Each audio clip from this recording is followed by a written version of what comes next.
Okay. Perfect. Let's go ahead and start. So a week has passed. You guys have all gone through some various classes. You guys have done Muggle studies. You guys have done history of magic. You guys have done a ton of stuff over this last week that you guys have gone through. Some crazy things happened last session.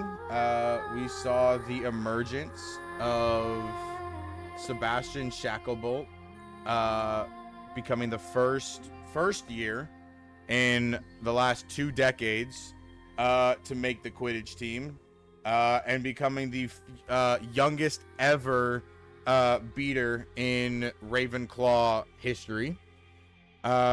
We saw some interesting friendships begin. We saw some interesting relationships begin. We had our Club Rush week. We just had a ton of stuff going on. Let's go ahead and pick up. I'm gonna say it's now early morning. It's probably about 10 a.m. I'm gonna say early morning. I guess it's like mid-morning. And all of you guys have made your way. If you're on Roll20, you guys can go ahead and refresh your screen. All of you guys have made your way to the field outside, kind of off in the distance. Nice. You guys see a massive hut, which is over here. You guys can see the inside, but you can't really. And Hagrid is standing outside. What is actually? Do you guys want to start with breakfast and some RP, or do you want to hop straight into class? I'll let you guys choose. I'm fine with going straight to class. Okay, Yeah, we got one for class. I'm fine going straight to class. Yeah, I don't have anything to do. Let's go to class. Yeah, I think straight to class immediately. Oh, can we use Roll20? Yeah, we're gonna be using Roll20 tonight. Okay, cool. Thank you. Are there other students in this Yes, class? there are. But there's too many. He just doesn't want to get them out. No, there'll be There- too many in it, and it's Yeah, the case probably. of none. Just of imagine them. Sebastian's with the 18. It's okay. You don't have to get them out. There's Fiona. There's, oh my lord. I'm just gonna put the ones that you guys interact with, because there's just so many. We've got Rocky here. We've got, who else is in your freaking class? Henry. We got Henry. Yeah, Henry's another one that you guys Yeah, talk to. The twins, Megan. Fiona. Why does this not let me? There it is. Oh, not Henry. There's Alyssa. There's Ben. So pretty much fucking everybody. All right. So pretty much everybody. Okay. 1 second. So we have Alyssa. We have Ben. We have the twins. Who am I missing? Megan and We're gonna add the Mean Girls and throw in The Mean Girls, The 3 mean girls. Yeah. Max and her. All right. I'm just that's too many. Whoever is here is here. okay. Fair enough. Yeah. It's just there's so many. Hey, can you move the Whoever twins by me and was Ben? Marshall's class is here. Can I move the what by who and what? The twins by me and Ben, so the A teams all together. Oh, Sebastian, Ben, yeah. and twins. You may as well put Rocky in between me and Mimi. I can't move my character. Probably put on the wrong Mimi. What? Yeah, I'm there's. sure I put that one on. My middle one is the one I'm There you using. go. You can move your character now. I'll make it easier for you if we have to change them. Okay, so we're putting. Okay, Rocky's gonna go here. Alyssa is over here with Akash, Vesper and Fiona. I need Megan, I think, right? Megan's one of them. Yeah, that's the girl Atticus was talking to. Fuck, where's Megan? Oh, I have too many Megans. There's only one. No, there's not. There's only one that you know of. Oh. Yeah, Dude, yeah. I've Megan's a common name, right? There's Megan W, Megan H, Megan G, Megan Oh. F, Megan E. Dude, I still don't even It's a know popular name. everybody on the fucking Quidditch team, right? Like, Megan with the forget about GH, that. Megan with the Yeah, just E.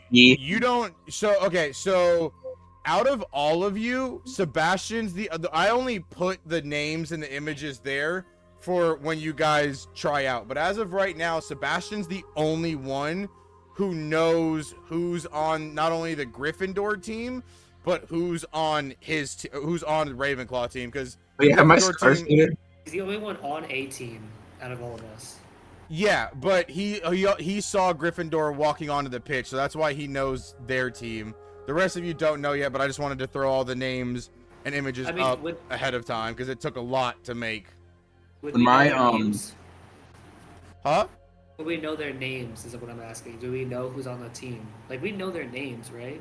Like, he's Um, like, not the faces, but we know the names, you know. Yeah, exactly. Like, on a roster sheet. I would Or, say like, now. I would say actually now after a week, you all know the face to the name on your respected Quidditch team. You might not know the other house's teams other than Sebastian. So I would say everybody in Ravenclaw knows the names and the image that the name goes to. Same thing with Hufflepuff, Gryffindor, and Slytherin. You guys know who your Quidditch team is. So you don't have to worry about that. So you guys would definitely know that information. I forgot we did a time skip, and so That's what I was saying. My scars faded now that it's been a week. Not like faded, reset, and like healed. that's up to you. I mean, it was your RP and your kind of thing that you win on. So it's really up to you if you want the scar to fade or if you want it to be. I'll say they're still there, but not as red. Like their match is flushed now. Okay, cool.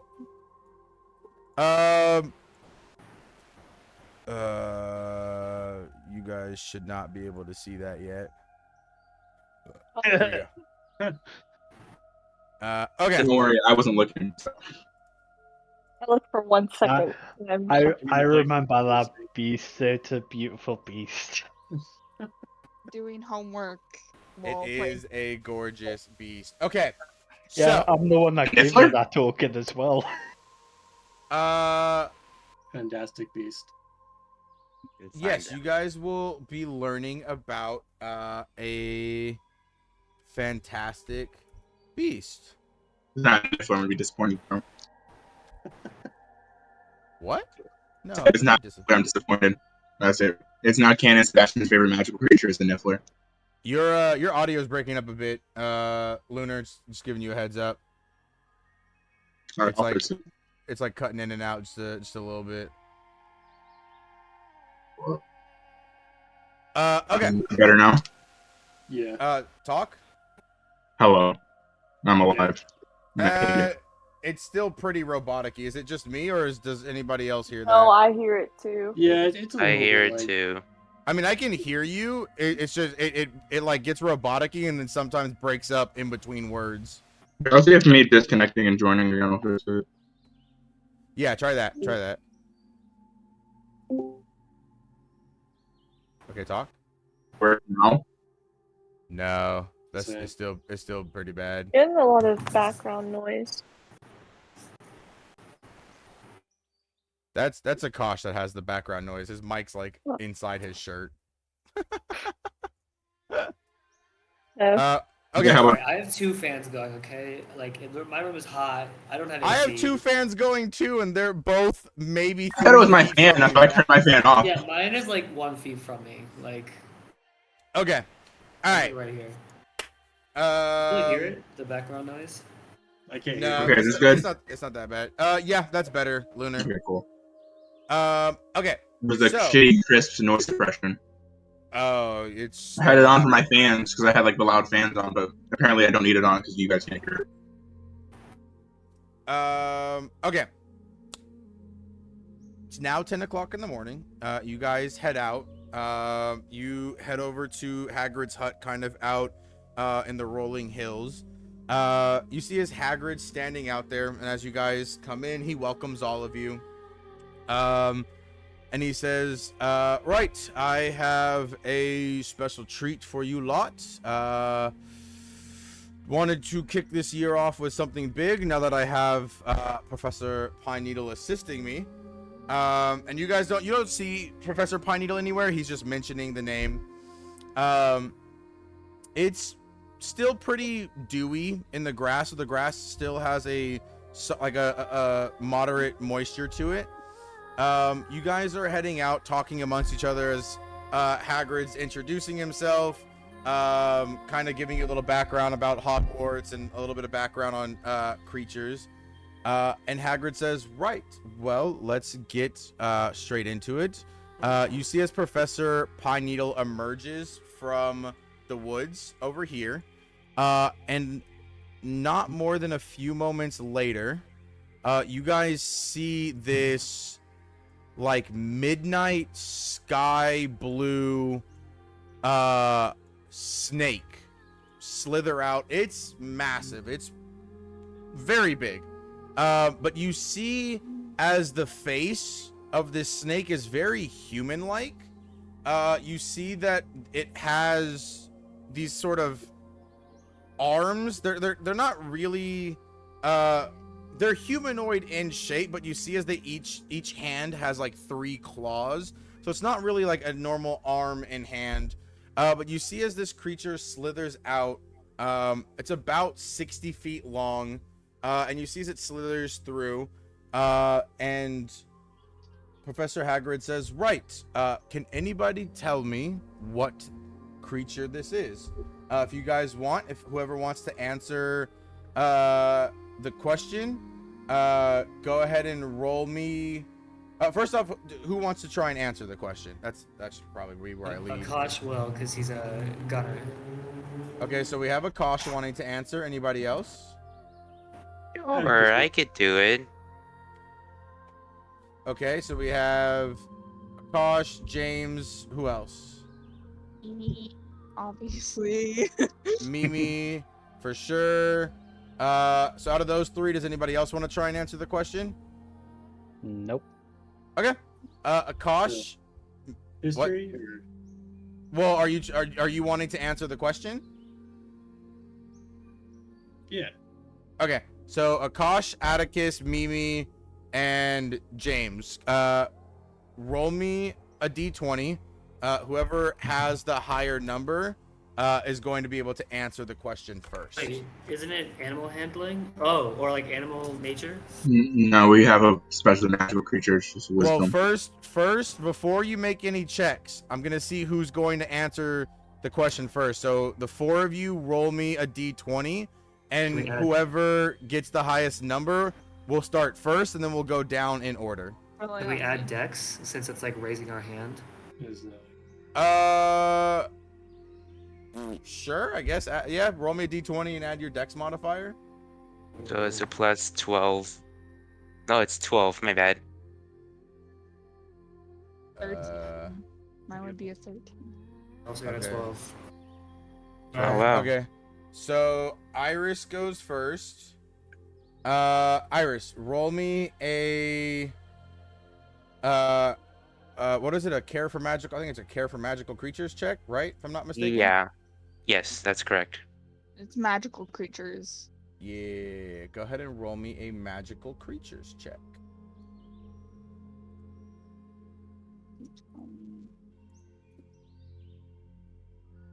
Oh man, the second I turned this LED camera light on, it got hot.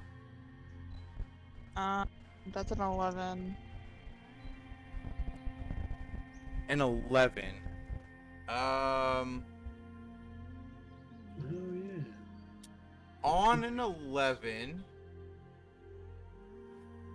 It's definitely not a basilisk because you just read up on those. So you know it's not a basilisk. But it's not an animal that you've seen before. You probably think this is something rare. As you raise your hand, Hagrid points at you and says, you have no idea what this creature is. But he points and says, yes, Miss Pine Needle, would you like to take a shot at naming this mythical beast? Well, it's obviously not a basilisk. But I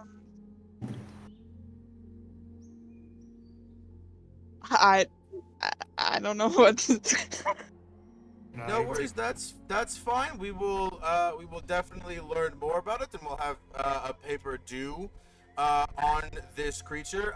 Next would be, I think, Akash and We rolled a 12, right? James both had a 12.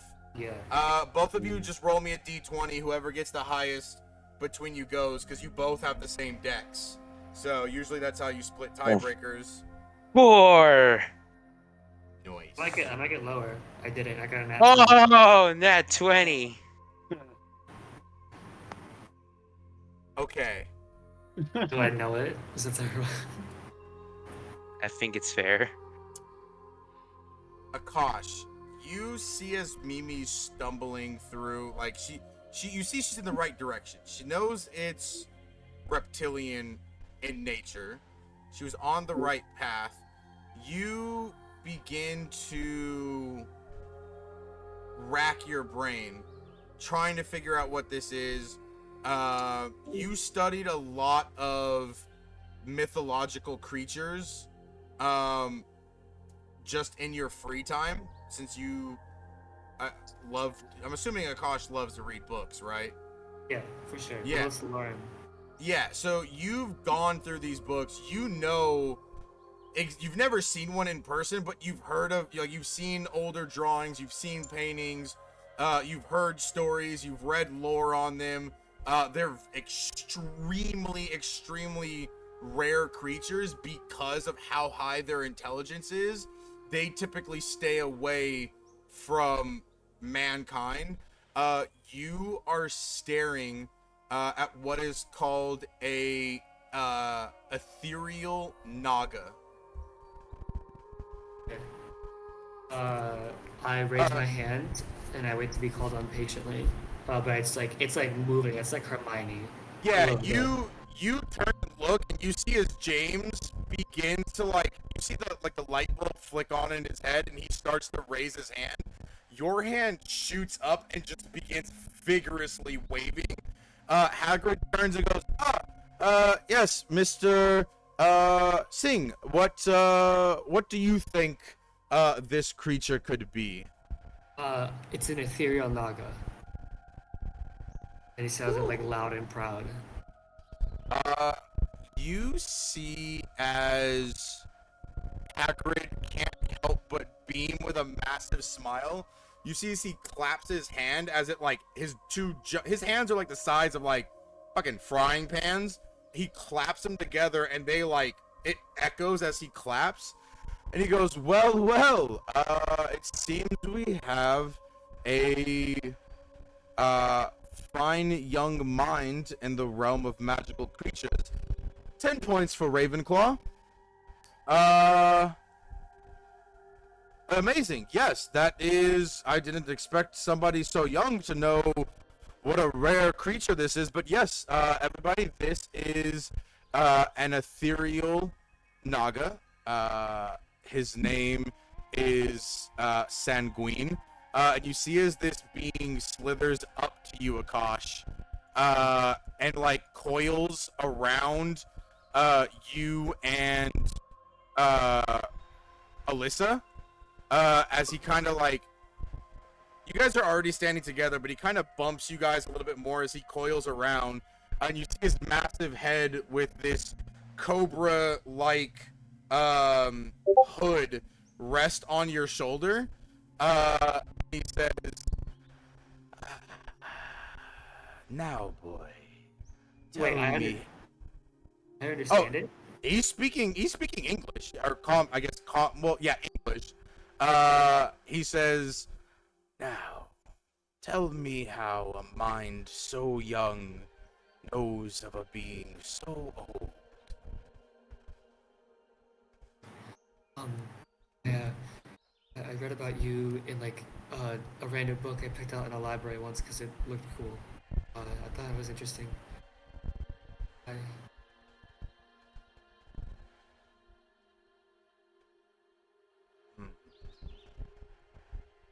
You read me in a book. I hope the books have done justice. As you see, he uncurls around you as he stands up. Well, not really stands, but rears up to his full height. All of you guys see this like 60-foot massive serpent rear up 20 feet in the air as his hood flares open. You guys see like cosmos, stars, galaxies swirling, shooting past. You see his body is completely like illuminated. The light is bouncing off him, refracting almost like diamonds. But you notice it's just twinkling of like stars and nebulas and galaxies. And he goes, well, it seems my dear Hagrid has called upon a favor that I owe him. And what not better time to give that favor, for not in the name of knowledge. And he opens the grounds for you guys. If you guys want to ask it questions, if you guys want to chat amongst each other, if you guys want to talk to Professor Pine Needle or Professor Hagrid, you guys can. But this is really just, Care for Magical Creatures, just getting to meet cool creatures sometimes, and other times it's just, how to take care of a boat trouble or something. But it's a special treat. Hagrid had planned for you guys. What do you guys want to do? Your mic is Your really- mic is no, going really bad. crazy. Like I Yeah. don't Going- understand what you said for like the last minute. Yeah. My mic went bad? Yeah. Yeah, it's it's cutting bad. it out like Lunas was It's doing, been but going worse. for a bit now. Is it better? No. No. Uh, But no. It's like a loose connection or something. what about Discord's not liking your mic again. what about now? It's still cutting out. I can still hear it. It's like popping. I thought it was my headphones set for a second, and then I didn't know if anybody else could hear it, so I was waiting for other people to talk. Okay, what I, about I now? was hearing That's it. way better. That is way I better. hear as well. I don't want to be rude. Is that better? It I mean, sounds it's like still you're away from the Better, mic. but you're very far. It sounds like very far away. I mean, it's my headset mic, so I can't. It's a shitty quality mic. I don't understand what's going on with Discord and this mic. That seems to be the only issue that's happening is only in Discord. My mic works good everywhere else. I don't know what's going on. But can you guys at least hear me? Maybe turn me up a little bit. Yeah, I I've can already hear you. got your max volume.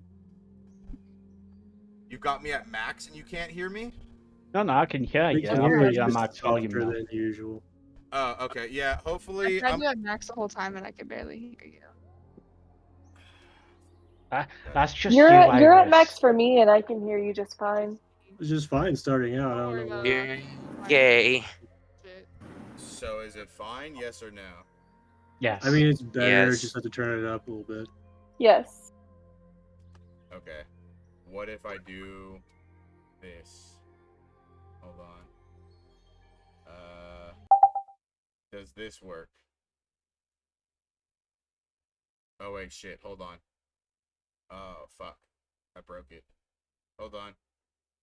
Oh, I broke it. I broke it. I broke it. Nope. I'm glad y'all what said work? something because I was very worried it was my headphones No. too. Okay, yeah, no, it's I can't. Is the mic better now or is it still shitty? Yes. Yeah, way that's better. Yeah, That's it's way way, Yeah, that's way much better. better. Yeah, sometimes I just have to turn off my mic and turn it back on in Discord for whatever reason. whatever reason, likes it. I don't know why Discord does that, but it's just being, I don't know why it's being weird. Okay. Where did I leave off before I cut off, or I cut out? What did you guys last hear? The Nugget was asking us if we had any questions about it. I think. Oh, yes. Okay, so this is a special treat that Hagrid's put together. There's no real quote-unquote learning needed for this class. This is more of, hey, here's this super rare mythical creature that's also sentient. Have a free period, talk to it, hang out with each other, go explore. This area of the Dark Forest, Hagrid says, has been sanctioned with up to 300 feet in and 400 feet wide safe. So there's definitely like non-large predatorial creatures in this area. It's still dangerous. Like there's still like poisonous spiders and like other things there, but it's not life-threatening. So you guys have a free range. Really, this is kind of just a mini RP/class to kick us off before we hop into clubs. What do you guys want to do? Ox check offline.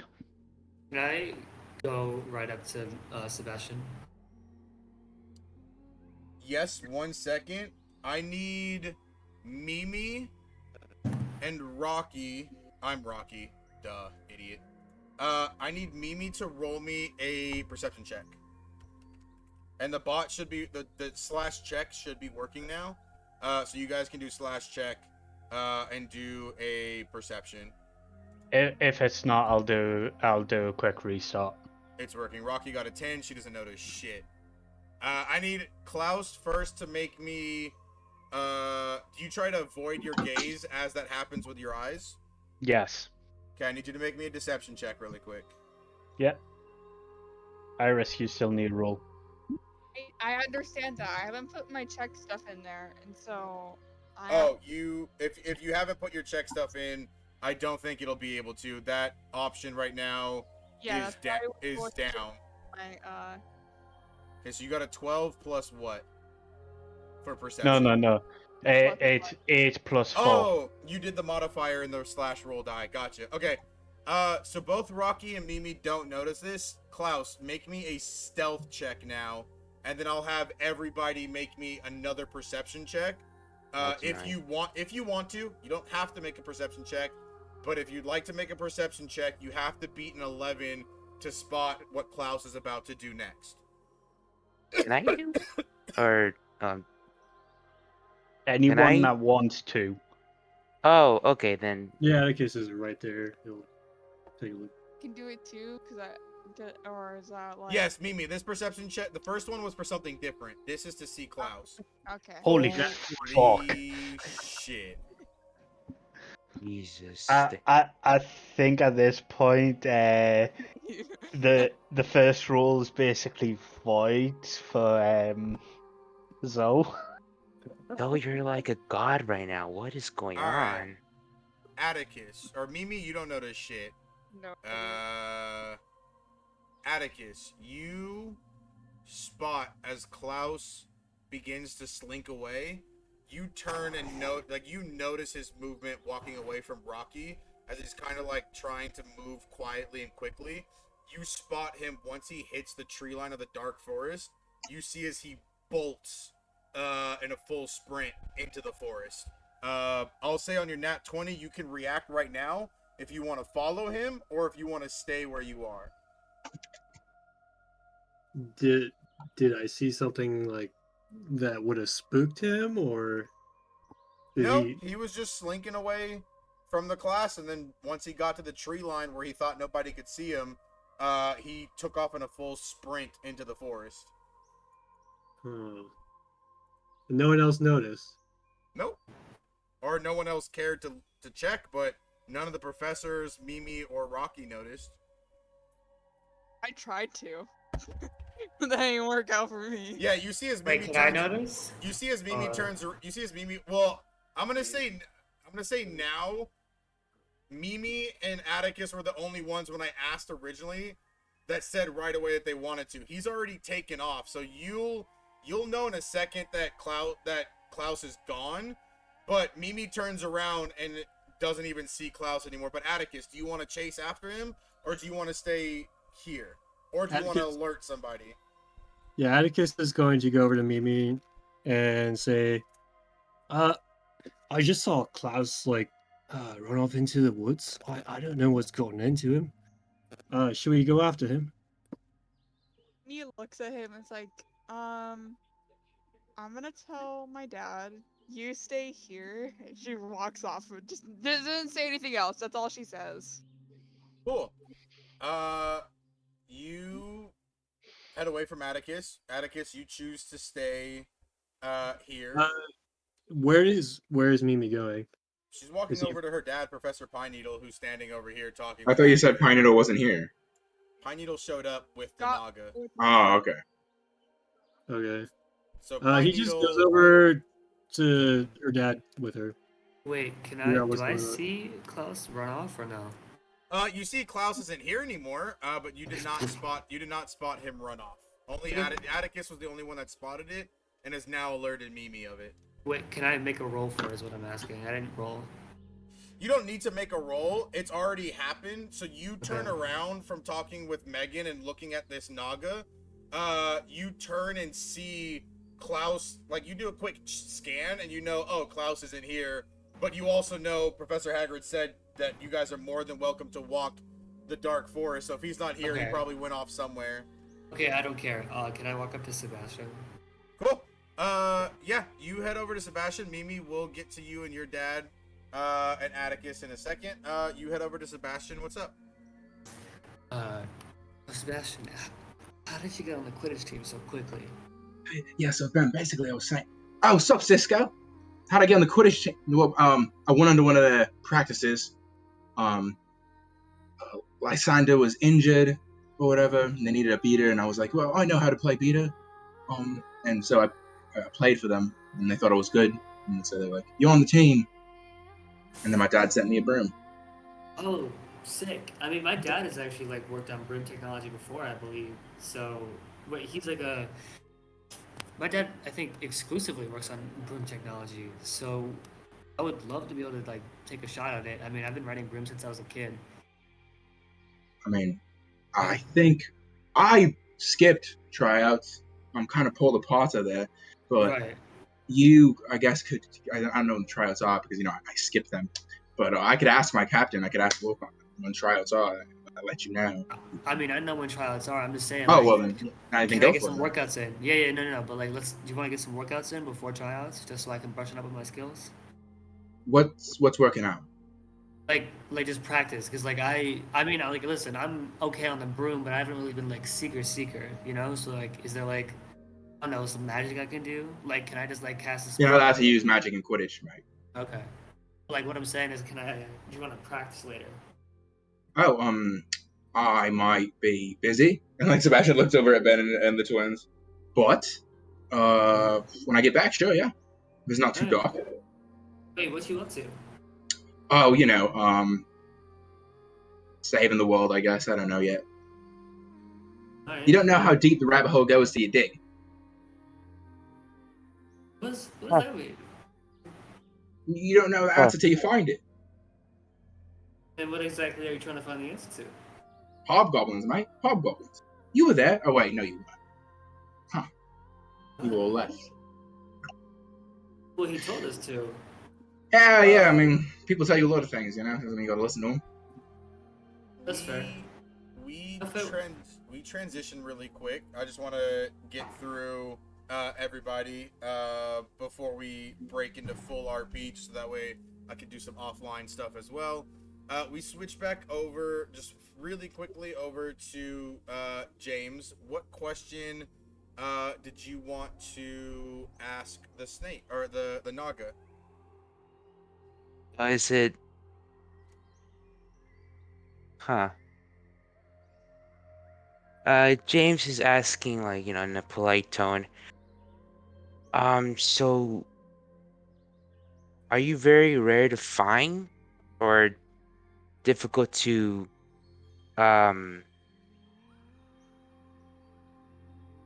what's what I'm looking for? Uh, it, God dang it! It's just this question. It's like he's just asking, like, are you very hard to find, like another creature like you? There are few of my Mm. kind. We are not hard to find if your passion for knowledge is pure of heart Mm. and you know where to look. As you kind of see, like, these constellations forming and beginning to, like, go across its, like, chest and, like, underbelly area. Oh, that's pretty. Vesper, you walk up next to James with Fiona as you are kind of mesmerized by the snake with a yearning to ask a question, but not knowing the question to ask. On a split reaction, as you see this snake as it's talking to James, and it turns its head and flicks its tongue out, and you can hear a sharp inhale. What right now would be the first thing on Vesper's mind?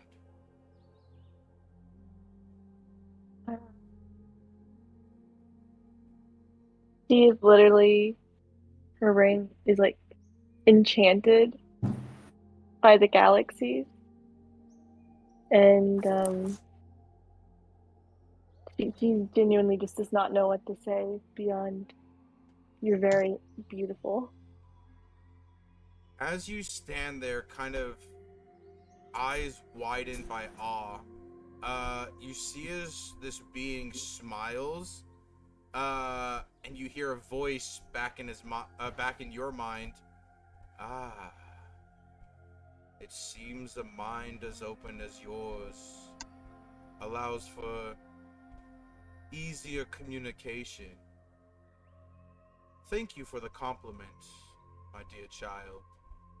It seems your mind, and you don't feel a prying of memories. You don't feel like something is being physically pained. You feel more of a soothing, as like memories are like pulling in and out of your brain, kind of like files out of a filing cabinet. But the feeling you get is soothing as this is happening. A lot of your worries, family issues, Fiona's curse, a lot of these things begin to slowly drift in and out like waves being pulled in and pulled out by a current, eventually to where the beach is left barren and dry as all of your worries are gone. You see as a single memory hangs in your mind, and you see as this Naga looks at you and looks over at James and says, ah, you have a deep passion for finding something to protect others from. And then he looks at James and says, and you have a deep passion to find power to protect yourself and others. Mm. Interesting. James is just nodding as an understanding. You see as the snake coils around the three of you, and pushes Vesper and James, pushes you guys a little closer together. And both of you get this same image of Vesper, older in age, maybe around early 20s, carrying a small book with a locket on it and several runes. The image flashes. We see a young James in a much darker and damper location. You see as Vesper walks in and hands you this book. You see as James takes a looks at it, casts a few powerful dark spells. And you see as Vesper walks away, and then the memory dampens and begins to get milky as you hear a loud scream, and then the memory closes. The Naga looks at the two of you and says, your paths in the future will cross at some point. Demise awaits both of you. Shall one of you stay on your current course, seeking knowledge and power from different ways? Be mindful, young children, as your brains grow at an alarming rate and habits are known to haunt those weak of mind. Keep yourselves pure of heart, and should you both stay pure of heart, I will find you again. And he looks at you, Vesper, specifically and says, and your curse shall be safeguarded for life. And you see as the snake kind of begins to like curl around over here, you see as Hagrid is leading out a deer, as this snake, as Hagrid casts a spell of darkness really quick, and you guys hear a quick crunch, as this snake begins to eat. Before we get back to everybody else, we've got one last person. Klaus, you're in the forest. You're hungry. You're hunting. You know there's prey nearby. Lots of prey. Do you want to try and take down something easy? Or do you want to try and take down something that will give you a fight? Let's go with something with a fight. Okay. You are running through the forest, and you spot an elk standing at 12 feet tall on all fours with 14-foot antlers on each side.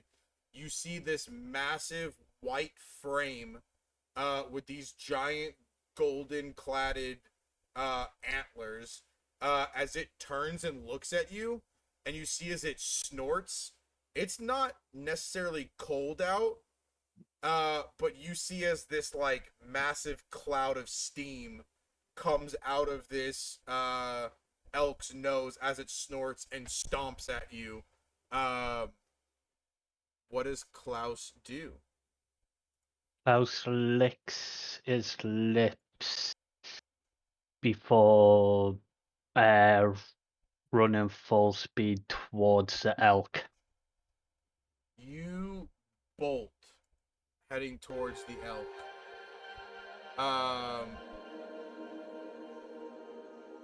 Go ahead. 1 second. And make me an athletics check.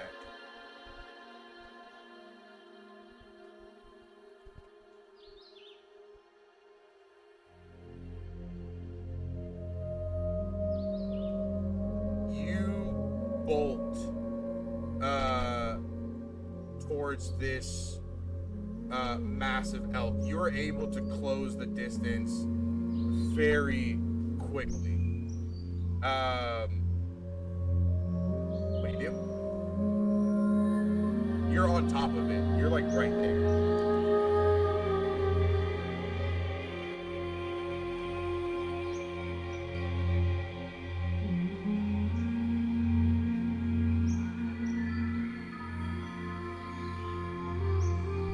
Okay, roll me attack.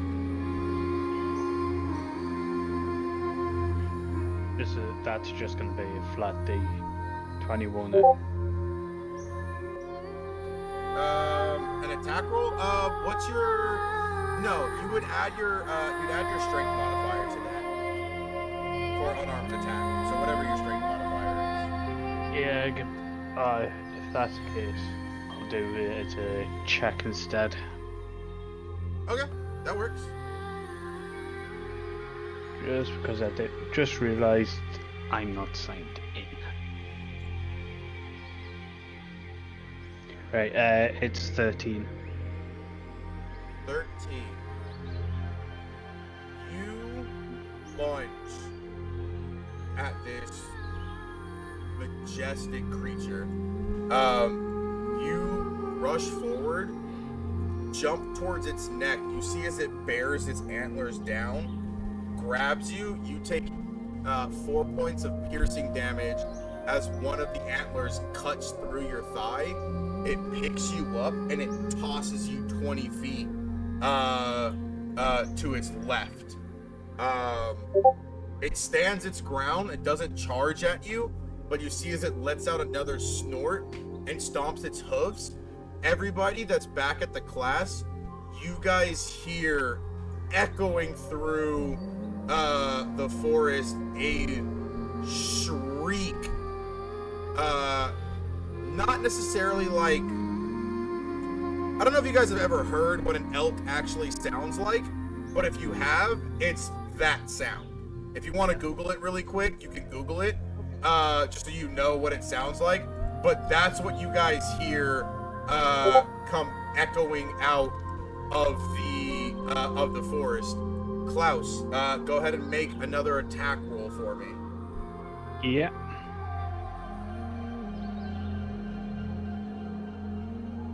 $12. You rush in again.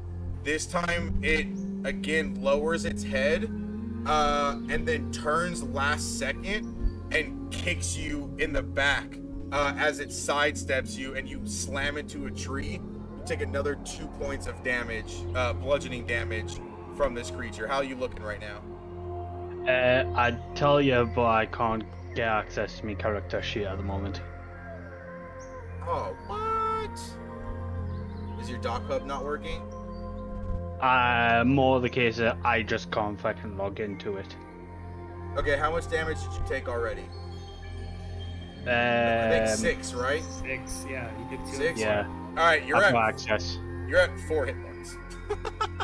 Oh boy. You're fucked up. Not only you're now, I would say That's why you keep Protego on you. Here's what you need to. I need you to roll me something now that you're below 50% HP. I need you to roll me two. I need you to roll me 2 wisdom saving throws. A wisdom saving throw at disadvantage. I don't know why I worded it in such a weird way. No, I'm not even going to roll a second time. Okay. Not one. You're losing. You are not only losing energy, but you're losing your equivalent of blood. What keeps you alive, quote unquote alive, is leaking out and you feel yourself getting tired. On a nat 1, you're trying to keep yourself composed, maybe think about going after a different creature. You flip a switch in your mind and you become absolutely feral. You are now bloodthirsty and are going to throw yourself at this creature in a frenzy. I need you to make me 2 attacks at advantage, please, and add your strength modifier plus your proficiency.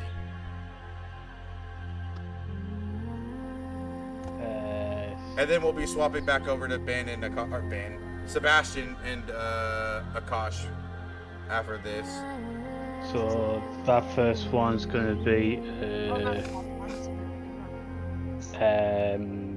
14. 14 is the exact number you needed to hit. You rush as your first attack. He shrugs off, but you're able to grab onto his fur and flip yourself onto his back as if you're riding him, you see an opening at his neck. You immediately plunge your fangs into its neck. On that nat 1, all of you guys back at class hear that shriek, that call out in the distance suddenly become muffled, and bursting through the tree line, making its way this way pretty much, following this exact path. Klaus comes stampeding on the back of a giant elk as it hauls ass. You all see attached. You don't see the face because Klaus's hood has now been thrown up over his head, but you see Klaus straddled on the neck of this massive thing, sitting on his back, kind of hugging the neck, and his head hanging down to the side. You guys see as it breaks the tree line, runs into your group, flies past Hagrid as Hagrid turns and yells and begins bounding down the way, as now Hagrid and Klaus have now taken off several hundred feet north, as Klaus is beginning to feed. Klaus, it's going to take a little while for you to feed.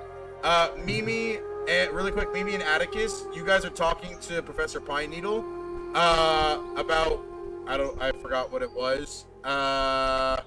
It's in the offline. It's already. Yeah, in the offline. Anyway, but you see that happen. So that's kind of been resolved with your dad. But you see all that happen. All right, cool. Akash and Sebastian, go ahead and continue from where you left off in offline. After we just saw a stampede. Yeah, after you just saw a stampede. Well, not really a stampede. Just one giant elk with what you would assume to be Klaus attached on its back / neck. Yeah, I guess I see you on the. Is that a fucking elk? Did Atticus see him like biting it? No, Klaus in the frenzy, Klaus's hood was thrown up over his head, so you can't see him biting into the neck. Like he's like wrangling an elk. Yeah, it looks like Klaus decided to try and wrestle a giant elk. Boy, Klaus, if you're gonna ride an elk, you need a mount for that, mate. Get a saddle on that thing. Yo, Sebastian, I hope you didn't fight the hobgoblins like Klaus was trying to fight that thing, because I'll take a pass. I guess he just really likes wildlife. Yeah, I'm baffled by this, truthfully. I mean, like, Klaus never really seemed the type, you know? I mean, people who like nature don't usually walk around with umbrellas. I don't know if he's liking nature. He's kind of just attacking an animal. Yeah, maybe he hates nature. Why is he taking this class if he hates nature? Anyway, Hagrid's gonna go deal with that, but yeah, I'll see you on the Quidditch field as your speaker. Sure. Sebastian seems very doubtful since he knows the Seeker. Yeah, totally. Sure. Beat that guy that split the team for 4 years. Okay, Oh wait, caution. do I have proficiency with like brooms? Because my dad's a broom maker. No, you. I'm a Quidditch super fan, bro. That's the reason I got it. You might get proficiency if your rolls go well during tryouts, because you'll have to roll a few times Wait, to what do like. you mean oh wait, is like You have to- does this subclass give it to you? Is that why? What? Like this, or does his backstory, or whatever it is, like does it give him proficiency with brooms? No, Sebastian. This was the. No, I just rolled 2 nat 20s. This was the session you missed. gotcha. Sebastian rolled absolute his rolls I were rolled 2 or shit. 3 nat 20s. Got you. Yeah, okay. his rolls I were get it. shit until it got to Quidditch, and D&D gods were just like, hey, this is gonna be Harry Potter 2.0 first year on the team. Like his rolls, it didn't make any fucking sense. Like, Yeah, I They It went was from wild. 6s, they were rolling 19s and nat 20s. okay, cool.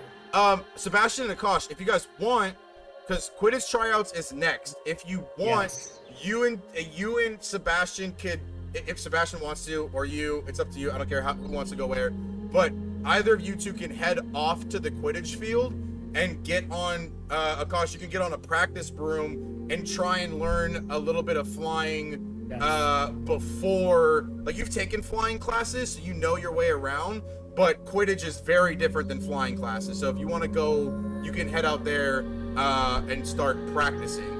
Yeah, Akash will do that absolutely. He's gonna practice as much as he can before Cool.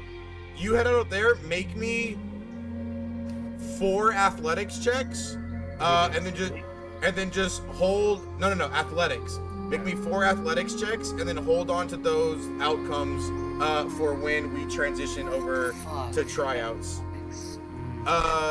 Sebastian, what do you want to do? Sebastian asked Ben if he looked over the shit he got from the hobgoblins because he's the one that took him apart. Like, if you find anything unusual, like in their blood or anything. Ben says, no, nothing. I mean, other than the fact that you could use them pretty much to, their blood will increase the potency of any poison. I've done several testing on that, on some of the second and third years that annoyed me, but they're okay, don't worry. But I've never seen a hobgoblin before, so I mean, it's got interesting potion properties, but I mean, it'll take me some more time, and maybe if I can get an alive subject that might be sentient, I could. You see as a little smile, a little smirk perks up as he says, I could extract further verbal information if it's alive. Oh, well, yeah, because, listen, I did research when I was eating breakfast a few days ago. Hobgoblins aren't supposed to be in this area at all. They're supposed to be up in, like, the hillish mountain regions. They're not supposed to be that intelligent. There's no reason they should have been trying to kidnap one of our teachers. And if they're not that intelligent and they haven't kidnapped teachers, something might be controlling them. Interesting theory. That would kind of explain some of the weaponry that I took off of it, mundane as it is, and archaic. Interesting. I could do some more research. I mean, if you want, I know you have to be at the tryouts, but I could definitely do some more research unless you want me there to, like, cheer. I mean, you're already on the team, so I don't know. I'm on that team. I really have to. I just watch the other kids try out. Yeah, Ben looks at the twins and says, I'll meet you guys in the library. Adrian and Jasmine come up and they're like, hey, yeah, we'll go help Ben figure out this weird thing. You see as Adrian comes up and he goes, best believe if fucking Big Ben or Brutal Ben, whatever his nickname is you gave him, if he Brutal finds Ben. this, yeah. If Brutal Ben finds some fucking information, going back into that goddamn forest, kicking the shit out of all of them. Right. You're gonna heal it first though, and this time we're gonna make sure we get, like, I don't know, we have to find a healer to join our group. We need a cool healer. We can't have any, like, lame people, like, I don't know, some loser named Humphrey. I don't know, my older sister told me Humphrey was a lame name, so we shouldn't get anybody with that. Right, so that's a cool name, able to have a cool nickname, and be good at healing. Because without that, we might run into the same situation. Adrian and Jasmine look at you and go, right, Adrian, because you can't walk very well, you go help Ben. Jasmine says she's gonna go off and look for recruitment to start building up a quote-unquote goblin hunting party of adequate adventurers. Students. Jesus, I'm so, like, D&D was on my brain for a second. Cool. Where does Sebastian, do you want to go with Ben, or do you want to head out to the field? I mean, you Sebastian, kinda... like, heads to grab his broom first and then takes his broom to the field. Cool. You head out, and you see Akash is there. We'll get back to you guys. Mimi and Atticus. What are the two of you up to? Oh, I'm assuming you just told Atticus that Klaus is a vampire? Yup. She did. There was no other way to tell him. He was freaking the fuck out. Alright. Atticus just like, he's like, I mean, it makes sense. You know, he's always wearing the hood and like doesn't like real food. Like he just kind of plays with it. He doesn't really like eating. You know, like I enjoy eating real food. Like he just kind of plays with it. You know. He doesn't like drink people blood, right? No, As no, not that I know of. as you say people blood really quick, Klaus, you've finished feeding Hagrid, and you've had a chat. He was a little taken off guard, but he is filled in. You walk in as Atticus is talking to Mimi, and you hear Atticus say, all you hear is people blood.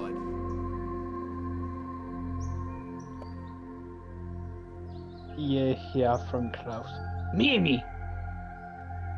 She turns He's- around. he's- I'm so He's sorry. over here. Oh.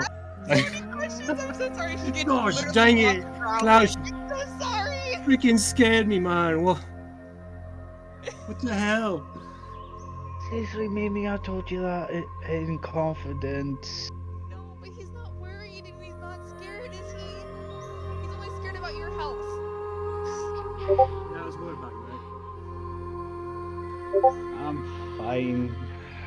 And no, I don't drink people. Unless I go into a full-on frenzy that I don't catch in time. Hence why... Potion to prevent that? No. Me and my mother have been trying since this happened. So that's what you're doing with the elk there. A bit of a meal. I have to now hunt for myself, and I got a bit bloodthirsty during class. I'm just glad that I was near the dark forest, to be honest. Otherwise, it could be a lot worse. I would have gotten to you sooner if we could add a kiss and keep asking questions. I was thinking of my father, man. No, it's fine. I found my food. I'm sorry. Perfecto. Yeah, you guys all see is, by the way, Atticus is like bruised, but you can see like the bruises were probably something much worse. But by this point, the fact that he's fed on something extremely strong, you've seen several of his very bad wounds have now turned into like slight scabs and bruises. Rephrase So he not looks like Atticus, you he'll mean get out, Klaus. I mean, Klaus, sorry. God, so many fucking tokens and names. You gotta put his But name on I'm his token. still very sorry. I hope I can for- make it now. Yeah, that might be my fault. I didn't sort the settings out for everyone's tokens on that. No, everybody has a name on my screen. It's just my eyeballs get DM. lost. That's okay. Yeah, but he was saying we can't see on everyone's names, apart from the NPCs. Klaus is. Fuck, that's right. I didn't. I'll sort it out. Don't worry. I'll sort it out tomorrow. I'm doing it right now. Oh, okay. You do also see, as Klaus is stood there, the front of him is actually drenched in elk blood. He hasn't had the chance to go change because Hagrid's just basically dragged him back to class. No. Oh, well, okay. Yeah, I guess. I was gonna say Hagrid probably would have cleaned you up, but you can have the blood if you want. I'm basic at this point. If anyone looks at Klaus, it's basically allowing them to ask questions. Gotcha. Can Yee take off her cloak and just like throw it at Klaus and say, "Cover yourself up before you show off everything, man." Yeah, like turn your cloak inside out or something like that. Something. I'm still gonna Ask even if I turn the inside down, I'm still gonna stink of blood. Maybe you should just go change. Go, Graham, man. Yeah, like skirt the forest so people can't like see you very well, something like that. I'm still gonna get spotted on the way to the common room. Come on. Isn't there like a creek somewhere? Let's go in the forest and like clean off. Professor Pine Needle heads over as you guys are talking, quickly whips out his wand and casts a quick spell to clean the blood off the shirt. Mimi and Atticus, you guys get, there's a little like paper bird that flies and like knocks into the side of your head. You guys each have a note from your head of house saying if you'd like to try out for Quidditch, please make your way to the Quidditch field. Guess we gotta go now. Yeah, I'm trying out. Are you trying out? Yeah, I'm trying to beat the keepers. Oh, that'd be sweet. If I Well, do beat them, I'm gonna beat all y'all. Enjoy the tryouts. Oh, Rocky's gonna follow. Yeah. Rocky will follow Mimi to the tryouts. I was about to say, like, Rocky can come cheer me on. Yeah, no, Rocky's actually trying out for the team. Oh, well, you can At that come point, cheer me and Rocky. at that point, Klaus realizes what Rocky's doing and just follows. Okay, cool. That leaves us with Vesper and James. The two of you guys are still here. You're seeing as the people are, your fellow classmates are kind of heading off into different areas or leaving. You see as Henry James, you see as Henry walks into the forest. I'm gonna assume Alyssa's gonna follow Akash as well. I guess Megan will follow Atticus. Henry and Matthew are here as well. You see as Henry and Matthew head off into the dark forest to kind of adventure around. James, you get a little paper bird that flies over, letting you know that Quidditch tryouts will begin soon if you'd like to make your way over to the Quidditch field.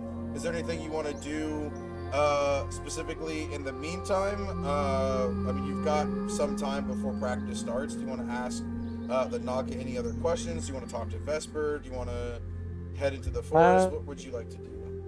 Yeah, I have a question for the snake. Just one last question. Okay, what's up? Wait, before it's like, is he like an all-knowing or just like, just know the answer? What do you mean?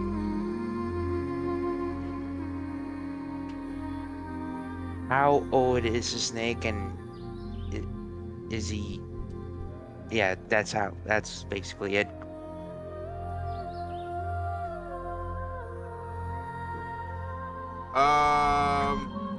It's old. He's, I would say, thousands of years old. I mean, again, these are very mythological. Like, there's mythical creatures like unicorns, and like there's rare, like the Cerberus and stuff like that. This is like their god. This is like the mythical creature. This is like mythic creatures god itself. Like these are very old, very powerful and knowledgeable beings. Oh, okay, got you. Thank you. Yeah. What's your question? Do you know my last name? Grindelwald. And I want to know the path I'm taking is depending on how I choose.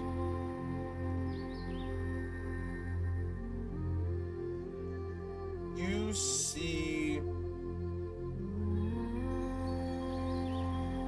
as the snake, again, instead of coiling around you, coils around Vesper and kind of, Vesper, you see as the snake pushes Fiona out of the way a little bit, as she like gets angry, it kind of just like, again, massive coils just keeps wrapping around your body. James, you get an image again, as Vesper's kind of in this clear zen state of mind, as you see kind of like a dull look on her face as she's kind of experiencing actual calmness, like perfect calmness, perfect centering. You see another image of you in the dark forest when your friends were being attacked by the spiders and everything. You see an image of you not being able to help, similar to what occurred that night. You see as the image flickers, and you see a slightly older version of you, maybe 16, 17, so your 6th or 7th year. You see a daunting figure. You stand about 6'1", 6'2". Your face is shrunken in. Your boyish looks and charms have disappeared, and you're more of a stoic, almost sculpture-like. And the image flickers again, and you see yourself casting dark and powerful spells, except instead of you protecting the innocent, you are now protecting these masked figures in this darkness. As they kind of shoot up into the air in a cloud of smoke, the Naga looks back at you and says, "The image that you've seen is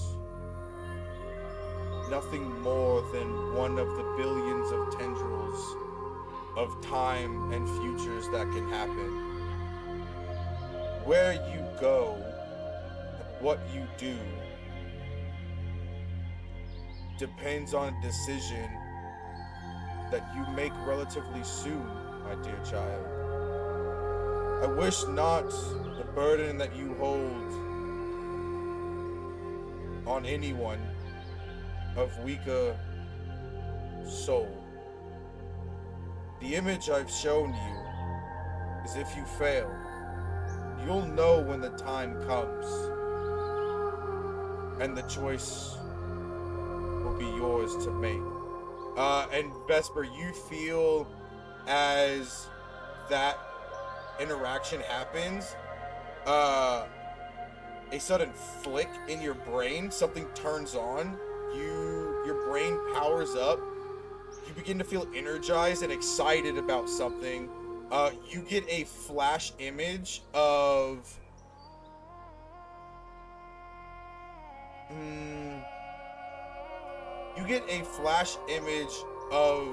a bakery. In that bakery, you're standing behind it, and your best friend slash co-owner, Fiona, is in the back preparing everything. You see tucked next to you, as these wonderful, you smell, you feel the warmth, even though you're not there and this is a fictitious memory, you feel the physical sensations of being there, and your memory self, as your body as well looks down to your left, you see a small book with a locket on it that's locked. You touch the book and have a sense of safety and composure, knowing that the spell you've placed to lock this dark secret away cannot be unbound, and has in long term stopped the ability for anybody to use what's locked in that book ever again. And you see as your eyes drift up to James, and the Naga says, "A time will come." James can't hear this, but it's only you can hear this, Vesper. "There's a time will come when this boy can either be your greatest ally or your greatest downfall. Keep your sharp eye, young Ravenclaw, and mind on him. Help guide him where you see fit. At the end of the day, the choice will be his, which will seal your fate as well. As he unwinds and slithers back into the forest, you can hear him chatting with Henry and Matthew as they begin to walk along the forest. James, you see another little bird. A paper bird flies over and like lands on your shoulder and starts like pecking your ear and gives you a little paper cut on your earlobe.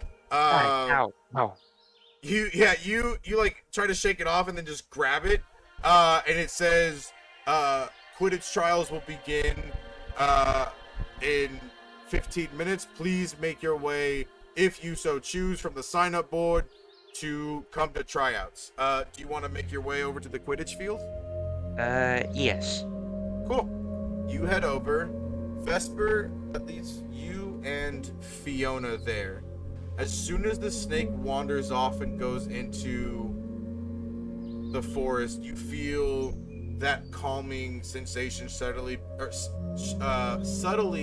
begin to wither away as real world comes rushing back and your usual mind churning begins again. What do you want to do?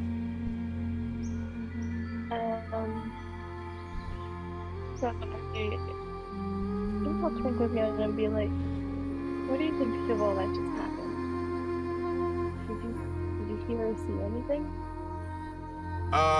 You see as Fiona turns after sticking her tongue out at the Naga as he slithers away. She goes, I don't know. It was just a whole bunch of quietness and a lot of moving. I don't know what was going on. He kind of just pushed me out of the way. Are you okay? Like I couldn't see you once he coiled up. He's very big. I am tiny. We're kind of like, and she's like, yeah, I'm really okay. The Naga showed me something that made me happy. It gave me a lot to think about, but I don't know. I felt something that made me happy. What I see, something that I think is true. She smiles. You see she smiles and she goes, cool, yeah, I definitely, cause like there's like a lot of weird like hissing and like slithering noises, and then you were like super chill for a second before you disappeared, and then James was like intently staring at this snake. I need to know all the details, because like I feel like a lot went on and I couldn't see what was going on, so like you gotta tell me what happened. I really will, but like not out in the open. She says, well, I decided not to try out for Quidditch. I was thinking of it, but I think I'm gonna wait till like my second or third year. Do you wanna like go do anything? Or did you want to try out for the Quidditch team, or did you want to just like hang out? What do you want to do? We can just hang out here, go explore the forest if you want to. It's up to you if we want to explore the forest, because you were the one that wanted to earlier, but I mean, we got that adventure out of the way beforehand. I definitely don't want to try out the forest. I probably never will. I'm more interested in other things. Plus, we're already in like 3 clubs. I don't think we'll be so busy with those. I don't think we'd have time for Quidditch. But yeah, it's up to you if you want to go explore the forest. I'm fine with just hanging out here. Yeah, Fiona says, cool, yeah, we could walk, along the forest. You guys head in. I'll switch over to you guys at the Quidditch in just a second. We'll do a little bit more RP here. You guys head through the forest. You're going through like the more docile area.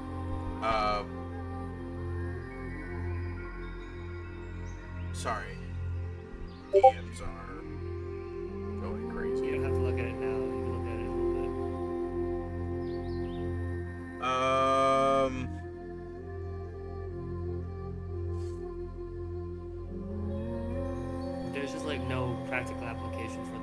so like I can't use it. No, but we're already 5 sessions in. It's a charm person, but the person has to be attracted to me, and it's like never gonna work. They don't see me ever using it. Let's change. What do you think could make the feat better? It, like, okay, if the person didn't have to be attracted to me, but even then, like, I wouldn't use it because they would know. You know what I mean? So let's do this. Everything I'm about to say, please, not just a caution, write it down, not everybody. Let's change this, just because I'm gonna leave the Vila charm there, but I am willing to alter it because it's not necessarily useful for an 11-year-old. It'll be useful later down the road, like when you guys probably get into like your 4th and above years.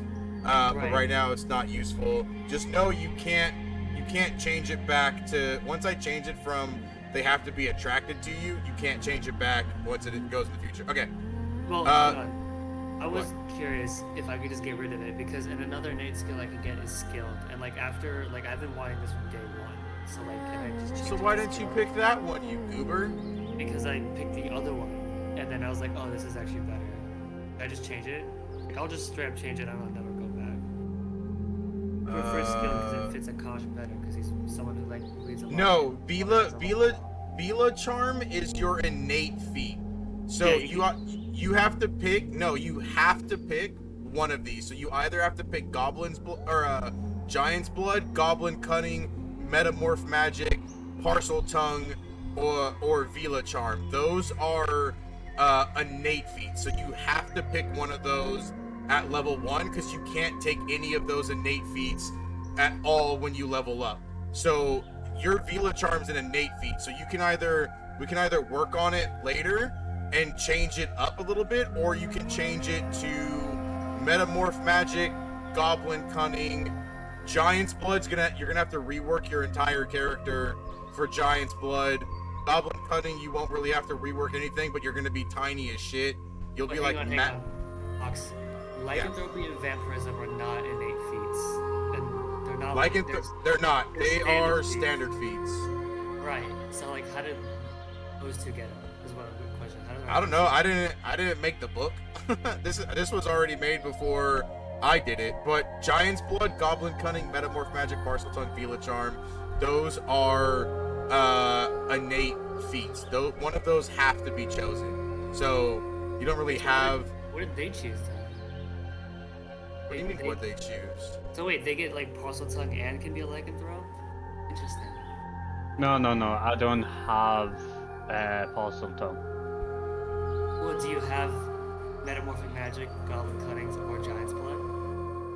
I've got Vila charm. He's got Vila charm. Vampirism Wait, is so The only one with Giant's blood is Sebastian. No, but Mimi, how did you get lycanthropy is what my question. lycanthropy's a It's a standard feat. feat. Yeah, it's not innate. But it's You a get disease, you bro.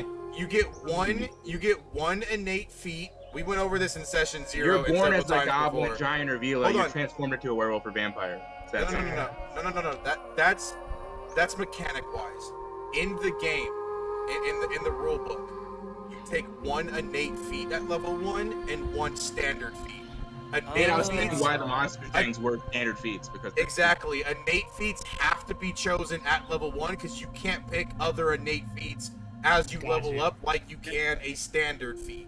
Ox, I don't have a standard feat. That's what the problem is. I was confused on how they add vampirism. Okay, I don't have a standard feat. So can we change the other charm so that it doesn't have to be attracted, and then I also get skilled because I don't have a standard feat and they do. Like I just didn't pick one because I didn't know we were allowed one. So I said it so many times. Yeah. Vila charm. Okay.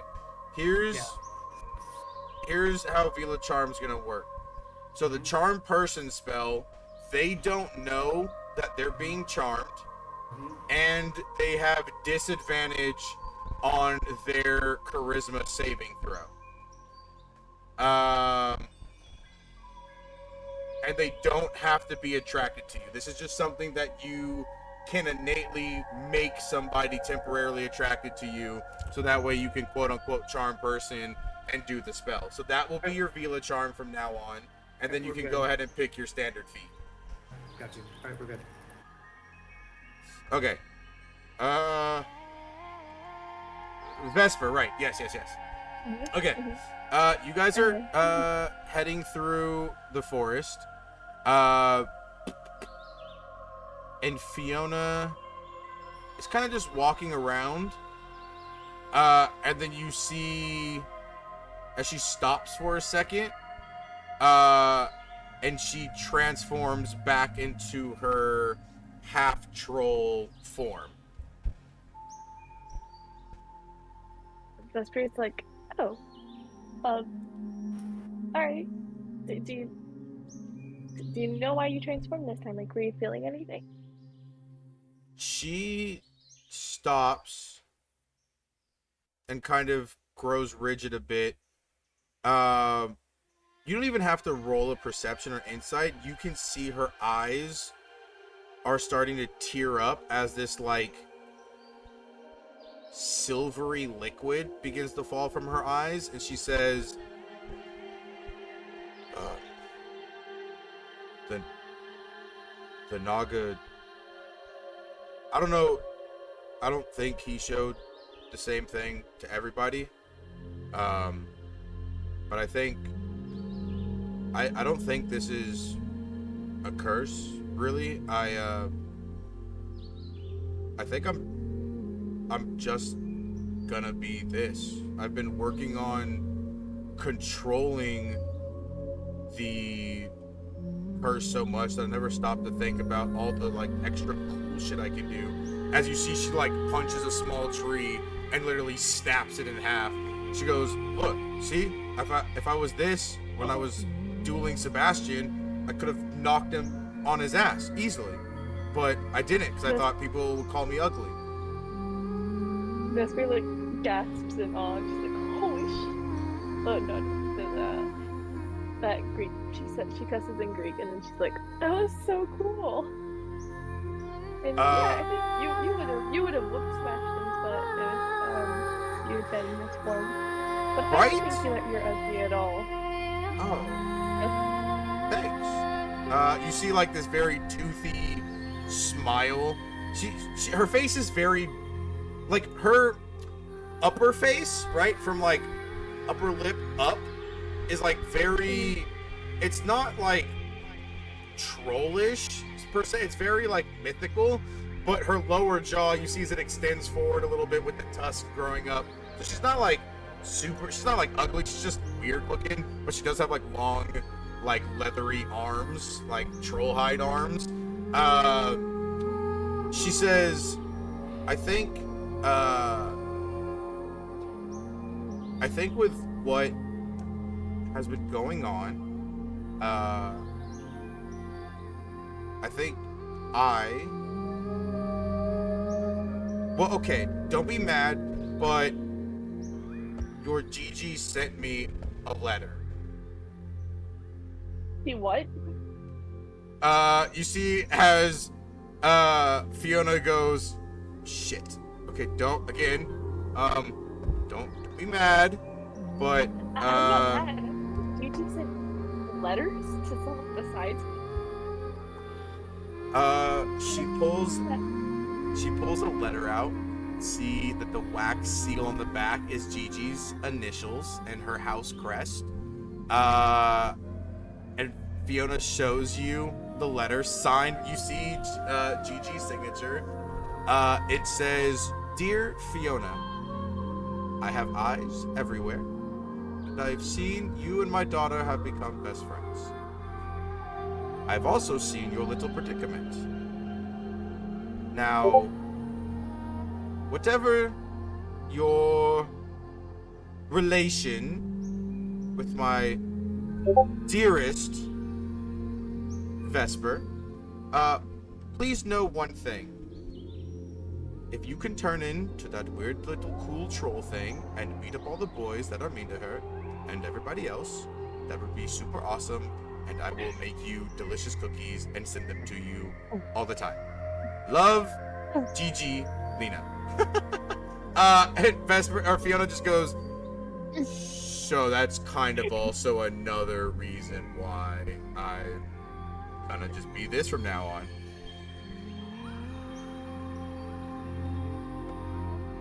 Vesper's like, yeah, this sounds like Gigi Lena. This is definitely a letter she wrote. But hold up. I have to. She said to send to you cookies. She barely makes me cookies. She says they are bad for my teeth. I'm so jealous. She makes them really good, by the way. She doesn't use flour because she's allergic to flour. Whatever. She makes some really good cookies without flour. I don't know how she does it. It's magic. As you're talking about the cookies, a large owl, I would say probably like a very large barn owl, flies and drops a basket that Fiona catches with her freakishly long arms. She grabs it and pulls it down. There's a letter from Gigi, and it says from Gigi, and it says to Vesper. And you see a basket filled with somehow fresh baked cookies, because like you can see the like steam coming off of them and bouncing around this like force field that's been put on the basket. And the letter to you, Vesper, says, wait, hold on, I gotta find your letter. Where'd it go, kid? Did you DM me your letter to Gigi? No, I had it in social offline. It is I can offline. at you. I'm trying to find it. Just want to make sure I have the right stuff written. Here we go. I'll reply and at you. Oh, found it. Okay. Oh, too late. You see as it says, dear Vesper, and then you see comma, the love of my life, comma, my gorgeous little grandbaby, comma, the light in the sky. Thank you for your letter. Super happy to see you're already kicking butt. Keep it up. Make sure no one bullies you. I've told your friend Fiona, don't ask how I know, but I have eyes everywhere. I've told your friend Fiona to help beat up anybody who dare bully you. Awesome that you won your bottle of liquid luck. It seems like your dear Gigi, you are going to be a potions master. I wish you the best of luck. I'm heading out of town for a little bit. There is something I need to research. But I will send you owls whenever I can. Love, Gigi. P.S. Enjoy the cookies. They're freshly baked. I even made them with flour. The Claire's like reading this letter and she reads the last sentence and she's like, oh my gosh, she never makes sense. And then she like starts reading one and then hands another one to Fiona. She'll respond to the rest of the letter later tonight. You smell amazing, delicious cookies, and they taste amazing. You and Fiona have a little picnic in the forest. We sweep over to our Quidditch field. I'm just gonna move all of you guys there, just so everybody can see what it looks like, even if you're not there. All right, cool. Can everybody see the current page, the Quidditch field? Yes, I can. Okay. So this is going to be, first tryouts are going to be Ravenclaw and Gryffindor. And then the second tryouts are going to be Slytherin and Hufflepuff. So I will... I have 2 matches set up, so if you don't see your character on there right now, it's just because they will be in the later match, and I'll move everybody over to the field, so that way you guys can all see everything. Okay. Why do you have Sebastian playing when I already made the team? Hey, Ox, real quick. I rolled 4 checks. What are they for? Oh, yes. Hold on. Really quick, Akash, what position are you going for? Seeker. Okay. I already rolled them.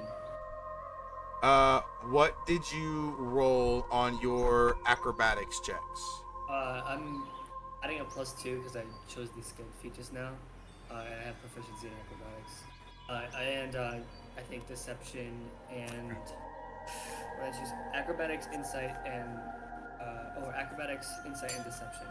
So you rolled a 17, a 19, a 9, and a nat 1. Okay. Well, I rolled a 19, a 21, an 11, and a nat 1. You add 2 because of my skill feat, so I'm adding 2. Oh, more. 2 on top of that Yes. number already? Yeah. Oh, You so plus 19, 21. Okay. And- I'll say the nat 1 and the 11, it took you a little while. The other 2 rolls definitely saved you. You're able to ride the broom. You're not going to be rolling anything at disadvantage. So you're not proficient yet in it, but you are able to ride the broom. If you're going to be going for Seeker, Ash Kelp is going to sit out, and you're going to take his place on the Gryffindor team as the Seeker because they already have their Seeker here. But if you beat her, you'll take her spot. Atticus, I'm what? Ravenclaw. I know. Why is Sebastian playing? I was just supposed to be watching tryouts. Because one second, hold on. Too many questions. Give me a second. Atticus, what position are you going for? He's going to try to go for Seeker because he said, not Seeker, Keeper. Keeper. Yeah. Okay. Because So he said he was an upperclassman that would be leaving next year, so he's hoping maybe to start next year. Yeah. So you'll take over for Becca. So here's how it's going. So Tara, Derek, Lily, Britt, Brett, they're already on the Gryffindor team, along with Becca and Ash. They've already held their tryouts. So what they're doing is they're swapping their spots so you can actually compete against your team's position. So in this case, Sebastian, you're still going to be playing against the Gryffindor team. You're not trying out. You're already on the team. This is a scrimmage practice for you guys, and also the tryouts for Akash to go as Seeker and for Atticus to go as Gryffindor Keeper. So here's how we're gonna do it. Because there's only 3 of you.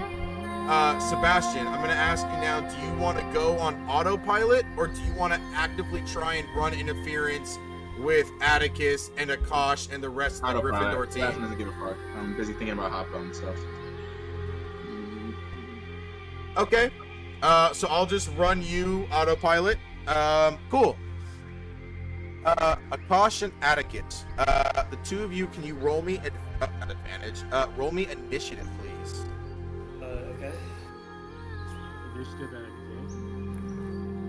No. Nice. Just initiative.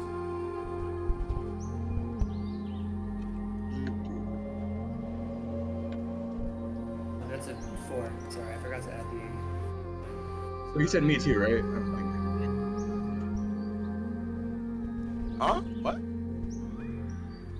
What'd you say, Does Sebastian? Atticus roll a disadvantage because he didn't practice? No, nobody rolls a I said disadvantage. you said me too, right? I wasn't.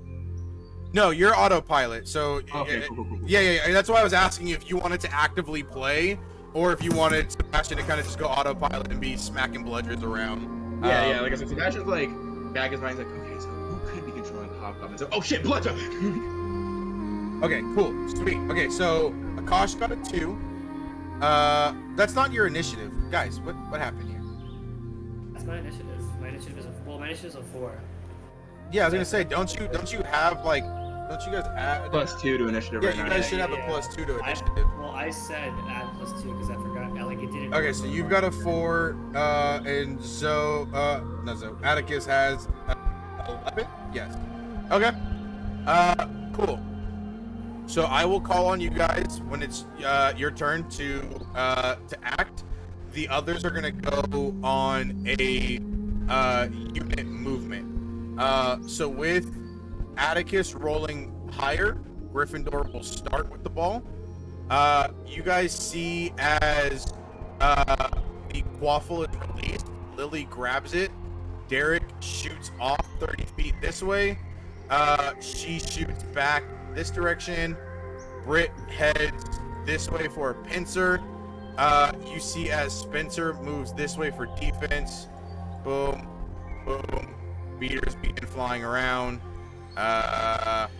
cool, Akash, or sorry, not Akash, so, you see as people are, huh?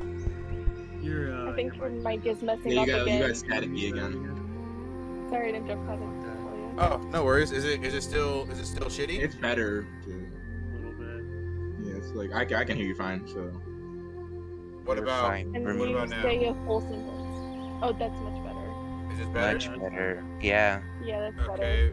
What about now? Yeah, that's better.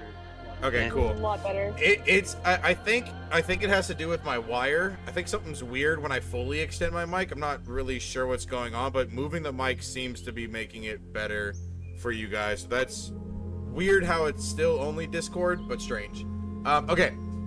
So, we're going to start with Atticus. Atticus, you roll me a perception check first.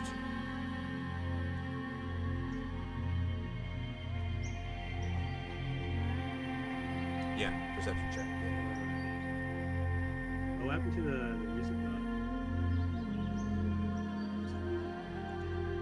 Oh, This song ended ages ago. no, I didn't put it. I was testing something. Being weird. No way, you got a nat 20. 2 in a row? I'm gonna roll tonight. Jesus, I didn't. Huh. I'll take it.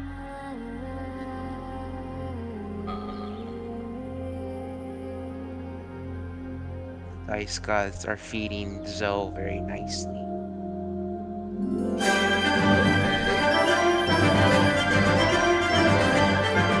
Jesus Christ.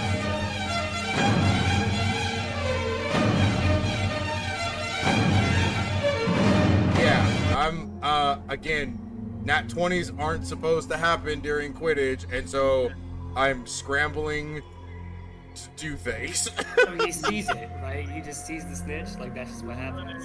No, He he's has- he's a keeper, Oh. so the snitch doesn't Oh. do shit Okay. for him. Yeah. Okay, music should be playing. Wait, then what was the perception check for? I'm. Give me a second, guys. I gotta explain it. Hold on. Damn. I'm so thirsty. Okay, Atticus, you're up on your broom. It's just a standalone, basic broom, right? You're up on your broom. You're kind of drifting along the way up. You spot several Ravenclaw. You spot two Ravenclaw Seekers shoot directly towards you, dodging bludgers. You see as a quaffle shows up in one of their hands coming towards you. You see the ball coming. Because you rolled a nat 20, this athletics check or acrobatics to try and block the ball is not going to be at disadvantage because you're able to spot it coming from a mile away. Go ahead and roll me either athletics or acrobatics to try and block the incoming goal. Is it just a straight roll? Or do I get advantage? It's just a straight. It would have been a disadvantage, but this is just a straight roll. Okay. Acrobatics or athletics? Yep, up to you. Can we go athletics? Come on, Zoe, you got this. Yo, what is with these nat 20s? First, Sebastian. Now we're gonna have Atticus and Akash. That's the wrong modifier. That is Is that's it? that's No, it's not. that's an No, athletics. I have. Wait, what did you supposed to roll? I put it wrong, I guess. So yeah, the 11. You have a +3 in athletics, so that's an 11. Why it's not showing? An 11. I will roll. What's your AC? Or no, they have to beat an 11. Never mind. I don't know why I'm asking. I don't know why I'm asking AC. Okay. That's going to be. They fucking uppercut him. They have a +3 as well. So on a 8 or below, they fail. On a 9 or higher, they score. Wow! Holy shit! They have a +3? Shouldn't they have? Oh wait, hold on. Zoe, you have a plus. Skill? You have a +3 Yeah. also, right? Yeah. Oh, they tied. It's a so yours is an 11. It meets it. It beats it. No, they beat it. You see as you actually no. That's interesting because you see it. So technically they would have had you beat. She's trying to score technically, and you're a saving throw or a check. It's it's contested. Sorry. You roll again? No. It's right. It's contested. You throw, or you see his, who is on the fucking team first? You see as Jester flies this way, flies up and over, throws the ball. You reach out, and your fingertips hit the quaffle as it bounces past your hand, hits the goalpost, and flies back into your hand as you are barely able to stop that goal from coming in. You have the ball. I don't know why I just moved to Kosh. I'll let you throw it to whoever you want to. We are going to switch over to Akash. Akash, make me a perception check to see if you can spot. You can either do perception. Yeah, it would be perception. I don't know why I was going to say Okay. Investigation. Real It'd be quick, since I perception. did the 4 checks, do I have like advantage because I did the 4 checks to practice beforehand and added? You don't have advantage. You're rolling flat. So you're not these tryouts, you guys would have been rolling at disadvantage, but that nat 20 and the rolls that you had, those high like dirty 20s and whatever, allowed you guys to roll normal and not at disadvantage. So you're gonna just be rolling a straight perception check.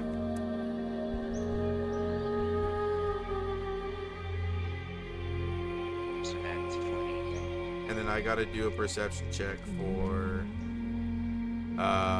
Miss Maggie Bolt. Oh, my fucking stats are different. Okay, hold on. I'm gonna go do a die. Atticus throws the ball to I can't get lower than I can't get. There we go, 22. I was gonna say I can't get lower than a 12. Why? Perception Or I can't get is. lower than an Oh yeah, perception's wisdom. You have that Ravenclaw thing where you guys can't roll below a 10 or something like 8. that. Yeah, I can't I can't roll like on the die. Anything lower than 5 or lower is treated as a 6, so I can't get lower than a 10. But I did get a 22.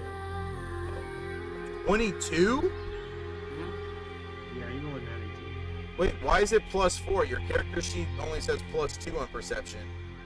I got a bonus. Remember skilled feat. Did you? refresh Oh, it? but- Yeah. yeah, you Acrobatics, did, perception, and deception. My bad. it's not check marked on your character sheet. Oh, now it is. Yeah. What the Acrobatics, perception. Because I got Oh, skilled shit. feat. Okay. Yeah. She only has a +3 to this. No. Ooh. Do we You. both see it? Is the question? Do we both see it? So the two of you are darting around, and you guys kind of settle next to each other. Magdalene looks over at you, and she goes, Hey, so you're trying out for Seeker for Ravenclaw, yeah? You know that. She smiles, she goes, listen, I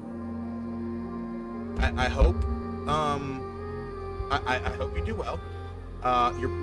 You'll probably make the team, but you're probably not gonna be a starter. Huh? Do you hope I do well? Or do you want me to just do good enough? I want you to do as good as you think you can do. And as she's kind of condescendingly talking shit, but also not talking shit, you spot the snitch 10 feet behind her head. She's completely oblivious to it behind her. She's gonna notice when you move, so it's really up to you on how you want to play it. You guys are over here. Sorry, I should have moved you guys. You guys are over there. Knowing that she's way better, I'm gonna use my Vela charm. Got exactly how it works. I think she has to beat my DC of 14. She has to beat your charisma. What is your spell save DC? Yeah. I believe it's a 14. I could be wrong. It is a 14. And I'm Okay. gonna say, well, I appreciate the gesture. I really do. So make the best secret way. And well, if you're as good as they say you are, you will. And he'll eyes will like glimmer a different color for a second. As he's looking down into her eyes. She's gonna roll this at At disadvantage. disadvantage. What does she have to her wisdom save? Well, she has to because is it a wisdom save or a charisma save? It's a charisma save, but is she proficient in charisma saves? She is not proficient in it. And we've already said that we're changing it to it's gonna be disadvantage, for them to roll. So the first one is a 14, but she has disadvantage. So she. Ooh. Those are not good odds, but she can hit it.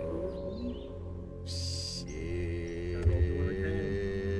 Oh! And I know it works. So with Vela Charm, I believe all of they're charmed by me. So the charmed creature regards you as friendly acquaintances feel compelled to impress or receive your attention. After the creature, okay. So she has to impress me. So I go, no, what would really be incredibly astounding. It would make me see you as a role model if you, I don't know, did something crazy to impress the others and impress me, like, go over there and show me how good you are at moving. And he points to, like, behind him. Show me some moves. As your eyes shimmer, you see a beaming smile open up on her face, as she bolts off, flies the opposite direction of the snitch, dips down, does a somersault, changes direction, bolts towards you and the snitch, still not realizing it's there, grabs the beater's bat from Orcan and smacks the bat as the bludger hits, flies out. You see as it smashes into Tara Stormhill. As it hits her square in the face, Tara grabs the bludger barehanded, pulls it off her face and fucking palms it, roars something in Giant's tongue, and flies at Magdalene, trying to hit her by throwing the bludger at her. You see as Magdalene takes off in the complete opposite fucking direction. You've got a free shot at the snitch. I'm gonna need you to make me, this is gonna be, I don't have a box of doom, but we're gonna roll this as a box of doom roll. You need to make either athletics or acrobatics. The DC is a 20. Okay. Okay. And It's just a straight doable. roll. This is straight just roll, and this I'm not is competing with straight anybody. roll. And nobody sees this, right? Do I have like multiple chances because nobody sees this? Nobody sees right now. The second you move, I'm gonna have enemy beaters rolling perception checks and Magnaline to roll a perception check to see if they spot what you're going after. Right, and here's the thing, Bolt is charmed by me for 1 hour. So he's gonna She's fucked off. In that case, she's not even at this point she's just doing loop-de-loops for no fucking reason trying to impress you. So you really only have to worry about Lorcan Skymander at the moment. Maybe, okay, so I had a +4, I rolled a d20. I have to roll a 16 or higher. You need a 16 or higher I know the odds. to catch this. No. You bolt forward. You're within fingertips of the snitch. You can feel the wind flapping off of his wings as you reach out.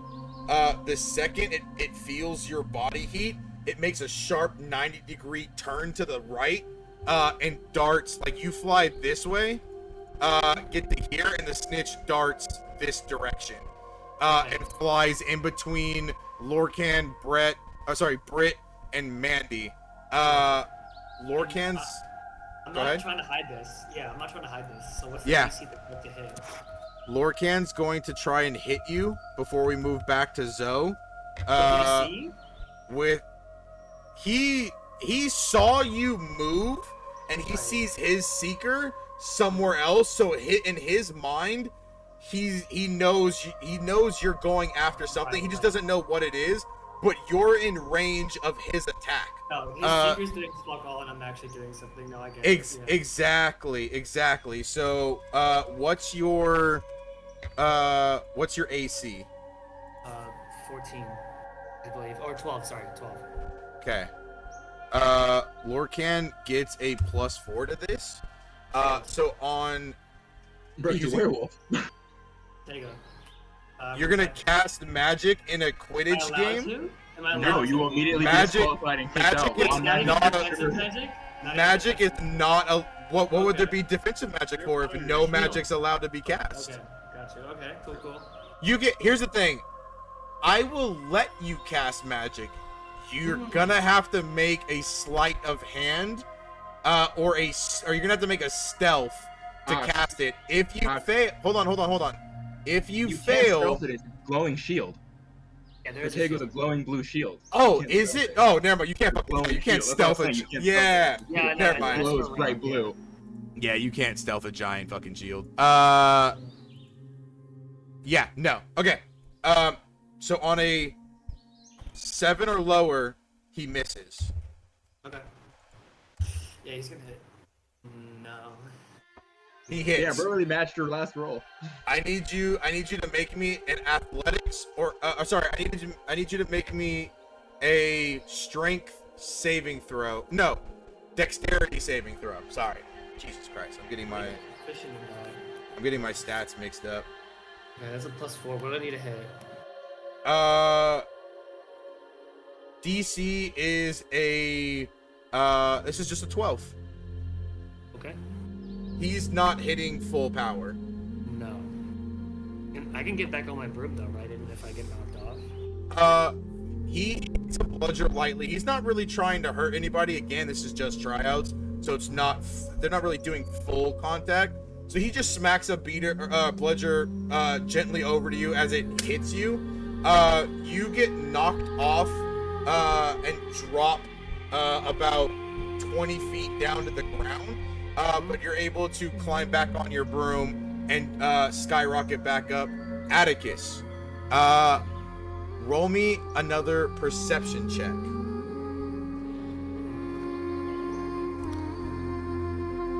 Actually, I'm going to say Tank is over here and Becca is over here so we can have keeper versus keeper. Give me 1 second, actually. What did I have you roll to try and stop the goal? Did I say dexterity or was it athletics? What was it? Athletics? Okay, let me see really quick.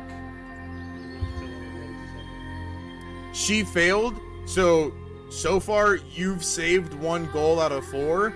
She's saved 0 out of 4 right now. So go ahead and make me a perception check for this next attack. Well, not really attack, but like offense. 15. Okay. You see as Magdalene's over here, kind of distracting for a second. You see as where did they? Oh. You see as Mandy rushes forward. Go ahead and the DC that you have to save against. I will tell you right now. Okay, all you have to do is beat an 8 on your athletics.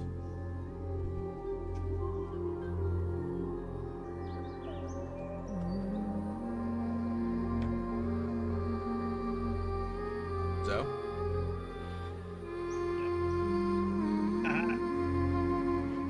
Nice.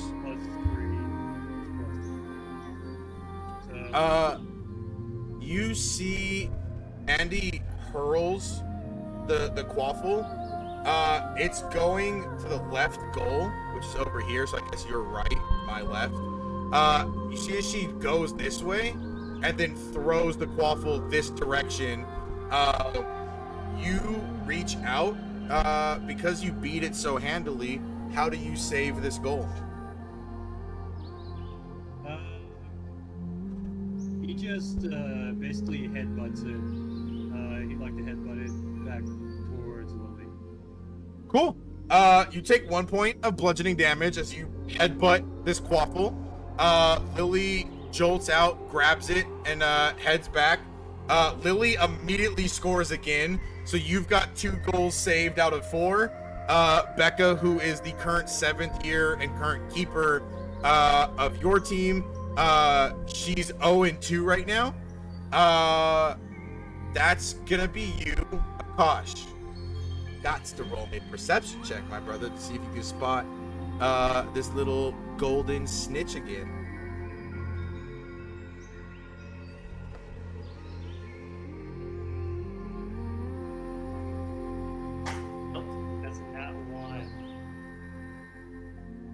I wasn't able to keep my eye on it while I got hit.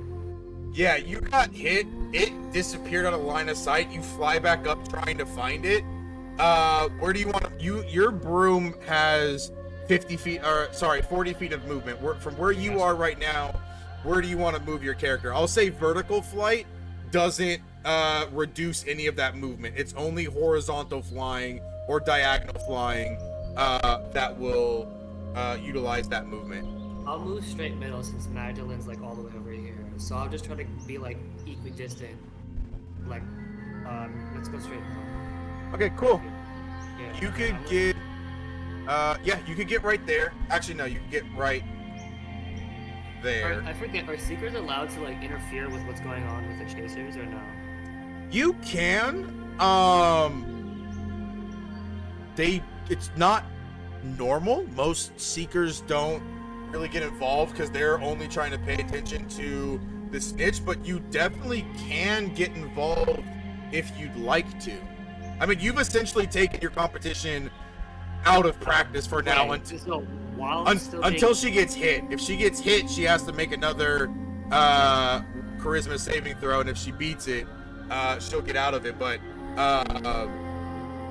yeah, what you move there. I don't think there's a condition.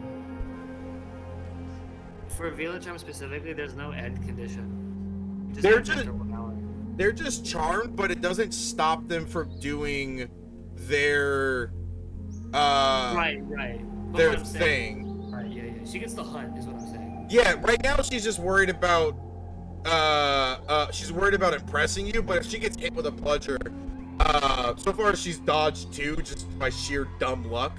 But if she gets hit, she's gonna snap back and be like, "Oh, I gotta go find the snitch." Wait, but no, there's no end condition to her being charmed. I just said go over there. She's gonna try and get the snitch to impress you. She's gonna do it in a flashy way. You asked for her to impress you. If she gets hit, instead of you say to him not to catch the snitch, you just that is true. I didn't explicitly say don't catch the snitch. Okay. Exactly, and so if she gets hit, instead of just focusing on dumb acrobatics checks, she's gonna go, "Oh, I'm in a game. Maybe if I catch the snitch, I'll impress him." Can I prevent her from getting hit? You can. You I wanna can. take the hits. Okay. Okay. You Can I surge. move her out the way? Yeah. You surge forward. I'm gonna say this is your dash action. You see as a bludger heads towards Sebastian and he cracks it. Your AC is 12. Hers is also 12. If Sebastian's attack beats, You want me to roll real quick? if you'd like to roll, you can. If his attack beats your AC by more than 5, Akash, the bludger will be it'll go around you and hit her. Right, and I'm It's trying to just make it look normal. like an accident. Yeah. Yeah. Sebastian, if you want to roll, you could definitely roll your hit, or I could roll it for you. Up to you. I guess I'll just do it. It's just a physical hit, right? Like swinging my bat. No, you're swinging a bludger. So I mean, yeah, whatever your plus is for your beater's bat. Oh, crit fail it says. So he misses both of us. Sebastian, you're thinking about hobgoblins. You see Yeah, I'm the Which evil wizards are still? Oh shit! Fuck! Shit! yeah, you see a bludger come He by. hits him. Yeah, you like snap back to it. The bludger comes at you. You dodge for a quick second, and like it barely hits your shoulder, and like goes rocketing away, like flying away to come back around somewhere. Cool. Atticus. It is come down to the wire. Becca has saved 2 out of 4 goals. You have saved 2 out of 4 goals right now. These next 2 rolls are gonna be the same feeling as a box of doom. I'm not even gonna say you're gonna need perception on this, because I rolled an unarmed strike, not my fucking bat. Yeah, your bat is. I mean, still it's a nat 1. I mean, it doesn't really matter, Yeah. but So I was gonna be like, that's your a plus bat's like a 5. +5 or something. Yeah, +5. Okay. Atticus, go ahead and roll me an athletics check. You have to beat a 9. Actually, hold on 1 second. Roll me 2. The first one you have to beat is a 9. The second one you have to beat is a 22. That's the first one. Oh, 7. Okay. No. It is not Atticus's day. He can't be. You see as Mandy scores on you. Your next goal you see as Jester and Lily are tag teaming, tossing the quaffle back and forth as Mandy is circling in behind you. Go ahead and roll me your last athletics check. If you make this, if you beat the 22, you are officially on the team. No. Oh. Okay. 6. We go into sudden death. I'm gonna resolve this because Akasha's might take a little bit longer, so we're gonna resolve Atticus really quick. It's best 2 out of 3. I'm gonna tell you the checks or the DCs you're gonna have to beat. So your first roll, you have to beat whatever that is. You have to beat a 19 on your first one. Your second roll, you have to beat a 15. And your third roll, you need to beat a 13. Rolling pretty low. She's rolling above 10 all the time. Yeah, bro, you got this, man. I was abandoned. So you need to roll, you're going to be rolling me 3 athletics checks. Yeah, The first one you have to beat is a 19. Okay, I'll just roll 3 d20s at once instead of doing the checks. Yeah, okay. 3d20. That works too, and then just add your mod. What's your athletic modifier? I think it's a +3. Okay, perfect. Plus 1, right? No, he has a +3 on his athletics modifier. But the boss says 1, so I'm confused. Yeah, the bot is weird. We're working on the website, so the slash checks might not be super accurate. I can add the Yeah, I would just do the modifier. You can just do /roll d20 die count 3 modifier +3, and it'll roll all 3 of them. So, oh shit, 17, 18, 19, 20. Not the second one. Okay.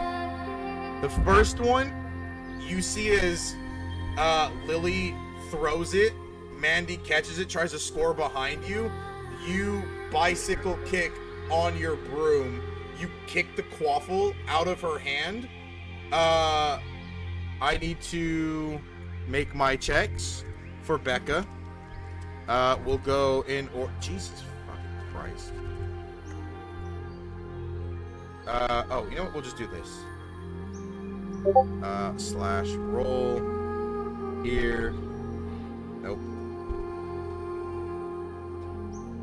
20. 20 for this thing. Die count. 3. Modifier 3. Okay. Becca fails all 3 of her attacks, and she gets scored on all 3 times in sudden death. So you've successfully blocked your first one by kicking the quaffle out of Mandy's hands. You see as Jester flies up, grabs it, throws it at Lily. Lily scores on the second one. On your last check, that's 16, or that 19, you see as the 3 of them are bolting towards you. The quaffle leaves Lily's hands. How do you block your final save? He just grabs it with both hands, like right in front of his face.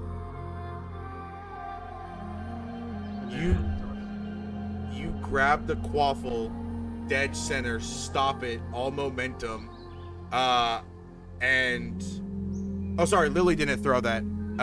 That's your team.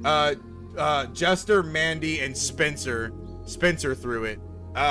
You grab it and throw it back to Lily, successfully making the team as Gryffindor's starting keeper, as Becca takes up second string.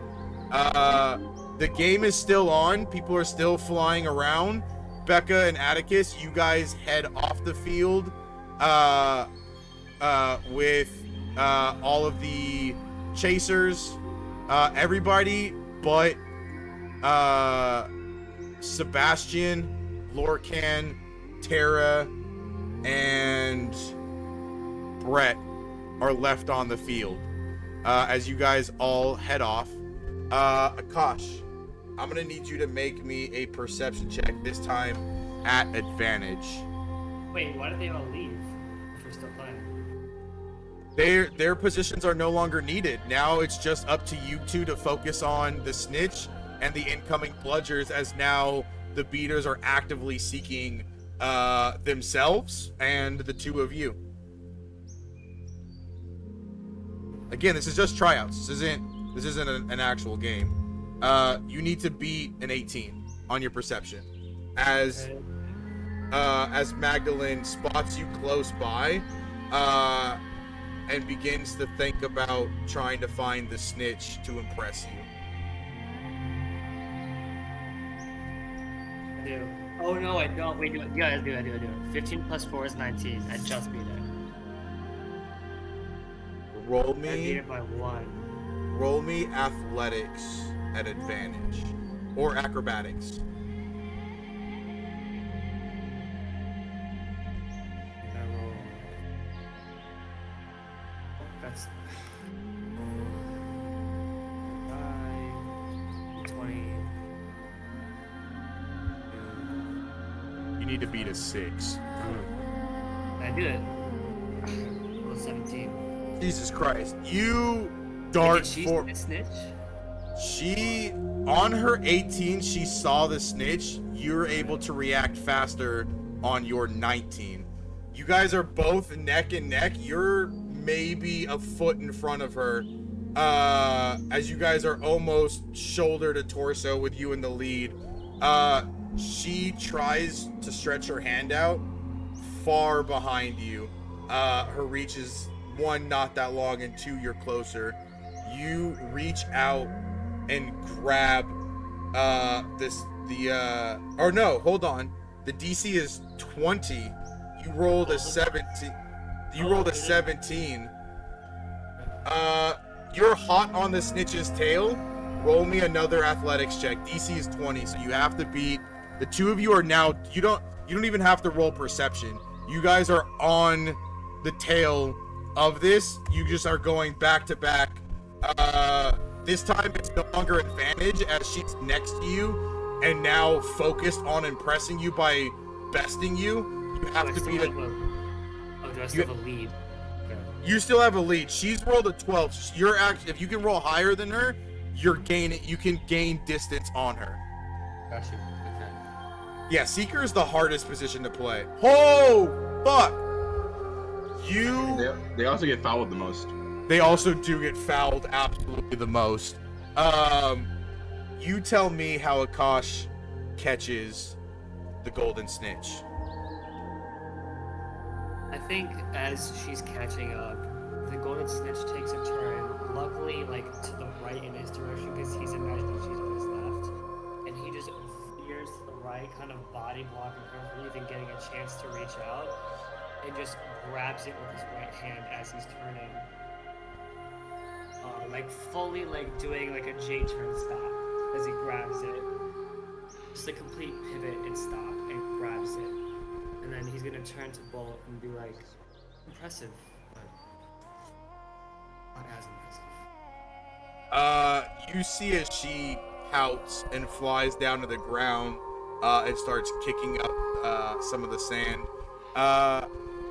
Atticus and Akash, welcome to the Quidditch, or the house Quidditch team.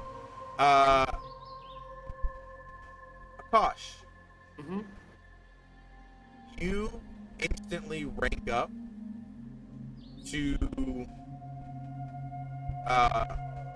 5th overall in popularity within Ravenclaw. Atticus, you rank up to 3rd overall most popular, because I believe you were already in the top 5. You rank up to 3rd most popular within Gryffindor, and you guys are both tied right now for top 10th in Hogwarts popularity amongst all the houses, and that'll kind of play out. That'll make more sense as like RP plays out and stuff through like offline and things like that. But make sure you guys take note of that because I don't have it written down. It's more of something that kind of happens at the spur of moment. You guys did amazing. We are going to, if you guys want to offline with each other, you can. We are going to switch over to our second team. May I later talk to Bolt, but like before we get off the field? Yeah, definitely. I'm gonna say, so what I'm gonna do is we'll probably right, you want to talk to her before you guys leave the Quidditch field? Yeah, like as we're leaving. Okay, is it like a full RP or is it like a quick question, a quick interaction? What are you looking for? RP, but we can do it later. Yeah, let's do it in the offline, because I still want to try and get the Occlumency Club tonight after or at least start it, because it needs, well, actually, no, the Potions Club. Or you guys have time between now and the clubs, so... Shit. Okay, really quick. Those of you that are taking the Potions Club, do you guys want to start it during the session and continue offline? Same with Occlumency, because Occlumency we won't have time for. Or do you guys want to skip the Potions Club and do Occlumency right after the Quidditch match and then begin going into like offline RP and then potion and then like more clubs and stuff? What are you guys feeling? No, I'm down to check out Potions, but I think dueling would be more interesting, to be honest.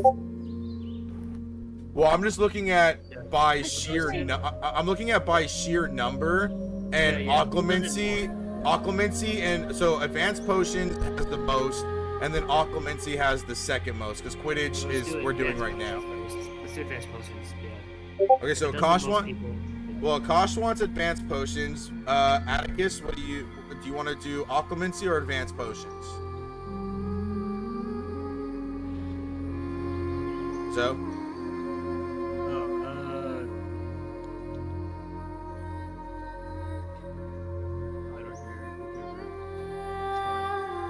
okay, we'll come back to you then. Vesper, do you want to do occlumency or advanced potions? I feel like we should do potions because we have more people in that club just based on the list.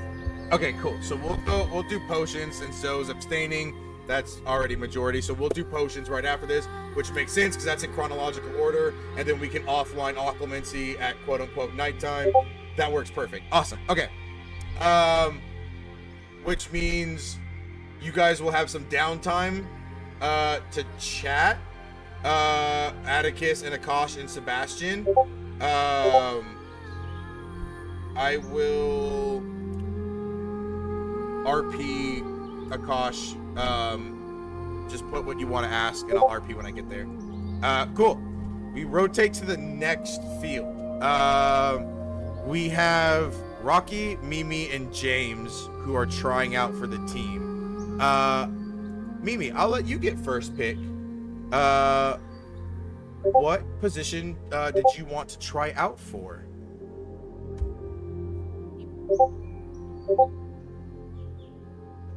What? Keeper. Sorry, let me turn you up. I can't hear you. Okay, what'd you say? Said keeper. Oh, keeper. Okay. Cool. In that case, you will be Hufflepuff's keeper, so you can go against your housekeeper. James, what position would you like to go for?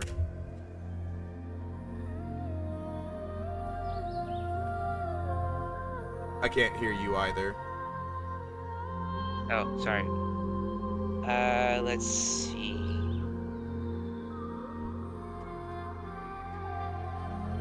Why not Chaser? Ooh, a chaser. Okay.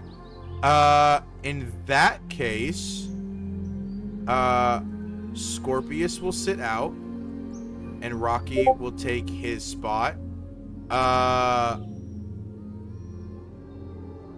Lyra will sit out because her sister Amber's trying out as well. And James, you will take Lyra's spot on the Slytherin team. So we have James and... Oh, wait, no. Hold on. Boop. James is on Hufflepuff. I don't know why I put him there. Rocky's on Hufflepuff. And then these two stay here. Perfect. Okay. So we got James going for Chaser. We've got Mimi going for Keeper. We have Rocky going for Chaser as well. All right. Mimi and James, go ahead and roll me initiative.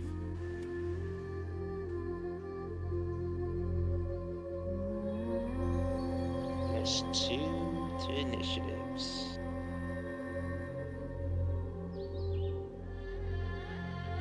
You guys are rolling so... 7. Okay, 7 for your initiative. Iris? Una momento, sir. That's not the right thing. That's the right thing. 16. Okay. So Mimi, roll me perception.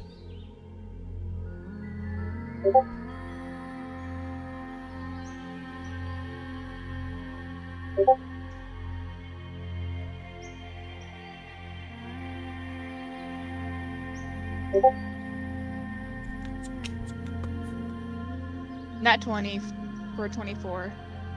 Oh my god. What in the absolute dice fuckery is happening right now? She wins. That's what happens. Bro, We're nobody was rejecting. supposed to make the Quidditch team their first year. That was supposed to be campaign 2. What the absolute fuck? Iris, stay winning. Oh my What's god, your you... character's name? I forget. I keep forgetting. Mimi. Mimi, yeah. Mimi. You stay winning. Oh, well, there you go, Ox. There's a pad roll. Oh yeah, that's a bad roll. Thanks, Misty. I appreciate that. Thank you. I've been rolling shit all day. Bro, Let me that's have how it. That's exactly how it was for Sebastian. Is he was rolling shit all day, and the second he got into Quidditch, just like you guys, everything was. This man is lying to you. I've always been great. I have the bot info to prove otherwise. I'm about to Damn. use my Discord offline, bro. Don't play with me. Okay, on that nat 20, at that point you don't even have to make an athletics check. You see as your team members, you see as Lyra jolt forward. Jesus, can I stop moving the map? You immediately see the formation. Have you ever flown before? Absolutely. I think I have flown once. Like, Okay. Me, and personally, she's flown once with her father. You sit on this broom and take off. You're not really comfortable on it at all. Actually, before you do your perception, we're gonna have that happen. Roll me a athletics or acrobatics, just flat, because I'm gonna say that nat 20 negates a disadvantage. Just roll me a flat athletics or acrobatics, your choice. Roll out acrobatics, because I have a 0 for that. Watch this be another one. That's a. Okay. That's a Oh, shit.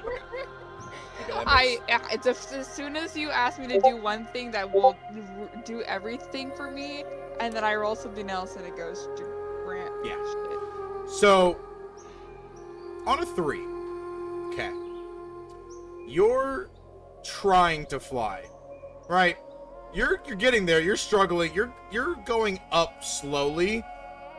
By the time you're halfway up the goalpost, you immediately spot the 3 enemy chasers there. You realize there's absolutely no way you're gonna actively be. You know where the pass is gonna go. You can spot their formation. For whatever reason, this reminds you more of like weird magical bird formations, and you spot where the main attacker is going to be as they're bouncing the ball back and forth. You rush forward to try and block it. Make me an athletics at disadvantage. You have to beat a It'll be a net 20. I really hope not. You have to beat a 21. 21. Yeah. Whoa! Well, I It don't have beats- anything for it, so it's just a flat d20. Well, you can use athletics or acrobatics, up to you. Oh well, I already rolled. That's really. Yeah. Okay, It literally does not matter. doesn't matter. You see Lyra scores on you, and she yells out, 20 feet above you. Sorry, Mimi. Have you flown before? No. Okay, good luck. And she bolts off. James, that's you. The chaser's a very interesting position to play. You have a few options to do. You can either make an attack roll and try and take the quaffle away from somebody.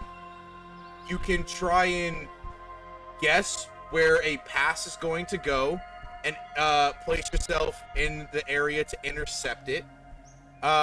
Or you can try and make a call out and go for the goal and have a team member pass it to you. Which option would you like to do before? First roll me a perception check, because you have to see who's got the ball first, because you're still on the ground, kind of. Let's see, perception. Oh. Good, good. That's pretty good. Right. Watch me get a nat 1. Oh, 19. Not bad. You see Rocky and Amber take off. You spot the formation they're trying to set up. On a 19, you know where the enemy chasers are, and you can probably, if you're able to get yourself sturdy under this broom and take off, you probably can intercept a pass that you see coming up, or you can try and call the pass out to Rocky and have Rocky try and take the ball and set you up to try and score. Out of those two options, what would you like to do? Or you can attack, but the first two options are probably going to be the more doable of the two. I do the second one. I told Rocky, like, it's like they're doing a formation. Or the second option. Okay, go ahead and make me a athletics or acrobatics at disadvantage. And I'm going to roll something for Rocky. Okay, 12's not bad. Right, let me just roll a die. D20. Die count would be +2. And the modifier would be acrobatics, correct? Yeah. Or athletics, up to you. Acrobatics. Cool. All right, 3, 2, 1. Ooh. You roll. Okay, so on a 2, you call out to Rocky. Rocky goes and intercepts the pass. You're struggling to fly up. She's looking to pass to you. She spots that you're still down below. She panics a bit. And you see as Scorpius grabs the quaffle from her and takes off this way and tries to score on Lord Talbane, which is, yes, that's his first name is Lord, and easily scores on him. So far, Mimi and Talbane are tied up 0 for 4. They've got 3 more goals. Mimi, that's you. You see as the quaffle comes back your direction. Go ahead and make me another perception check. Actually, no. I'm gonna say on that nat 20, you don't need to make. You're, for whatever reason, bird formations popped into your mind, like hippogriff flying patterns, and like you're locked in on like you figure out that these chasers are using similar flight patterns as Lyra, who is also very much into magical creatures, is leading her team. Go ahead and make me an athletics check. You have to beat a number. You gotta beat it. You don't even have to make it. It's a you save. You see as Amber, Lyra's sister, yells out. Lyra turns and looks and tries to throw the ball. You on a nat 1, you immediately fly forward. This time roll a dexterity roll me just a regular dexterity saving throw as you're starting to become more accustomed to flying. Okay, it still beats a nat 1. You shakily fly out and kind of like kick the ball a little bit. You just like daintily kick it away while like holding on for dear life as you sway just a bit. But you have blocked a goal in the most Mimi way possible. Almost falling off her broom because she's a klutz. Cool. James, that's you again. Make me. I'm gonna say on that 19 perception, you're kind of honed in as well. The ball is. You see, Rocky has the ball now, and she passes it to you. Your broom has 50 feet of movement, so you are. I mean, you have a ruler. You can measure it, but you can get you have 50 feet of movement. The ball is you have it. You can either try and weave your way through and score on Mimi, or no, not Mimi. Sorry, on Lord Talbane, or you can try and set somebody else up to score as they rush forward. Jesus, there's so many things I gotta move. What would you like to do? Do you want to try and score on your own, or do you want to try and set up an assist? Set up for assist. Okay, roll me athletics at advantage. Because you are pretty much, someone is pretty much giving you the help action to set up for them to score. Right, +2. You said acrobatics or athletics, right? Yep, whichever one. Ooh. Oh wow, a 19. +2, so for 21. You dive and weave between two bludgers as they cross literally like an X over your head as you duck. You bump Lyra kind of out of the way. You pass it over to Rocky, and Rocky scores an open goal on Lord Talbane as he was confused on where you were going. So you've got an assist. At the moment, you're tied for a chaser position, as they have scored. You each have scored one on both teams. Mimi, that's you. Again, the same formation coming in. Lyra, Amber, and Terrence come flying in. They're going to... Jesus fucking piss. Why? You scored. I know, but it's just like a happy mad. Okay. Mimi, you have to beat a 13 on your athletics. So first, roll me another dexterity. And Huh? is it athletics, just athletics, or can you do acrobatics? Well, first roll me a dexterity, because you're flying, and a klutz. So roll me dexterity to see first if you can stay on your broom. An extreme 7 for you. A hot 7. Yeah. It's interesting. You finally have made it all the way up to the goalpost, and you're kind of just wobbling there. Go ahead and roll me athletics or acrobatics at disadvantage. As this next, you just have to beat a 13, so it's possible. Okay, Oh no. it's not possible. They juke you out. You fly completely right, and end up like over here, as they score in the middle goal. That's fine. It's okay. Mimi's just over here now, and you can fly back. You have 2 goals left to try and block. You and Lord Talbane are tied at 1 out of 4 saved. James, you've got the ball. You can either again try and score, or you can set up another assist.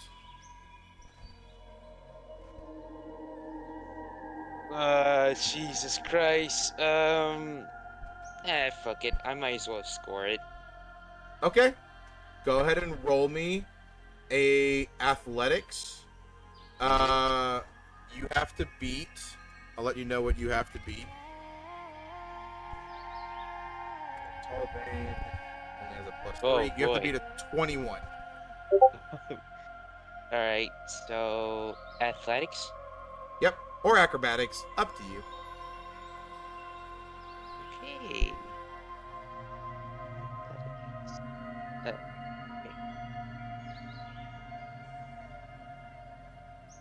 7.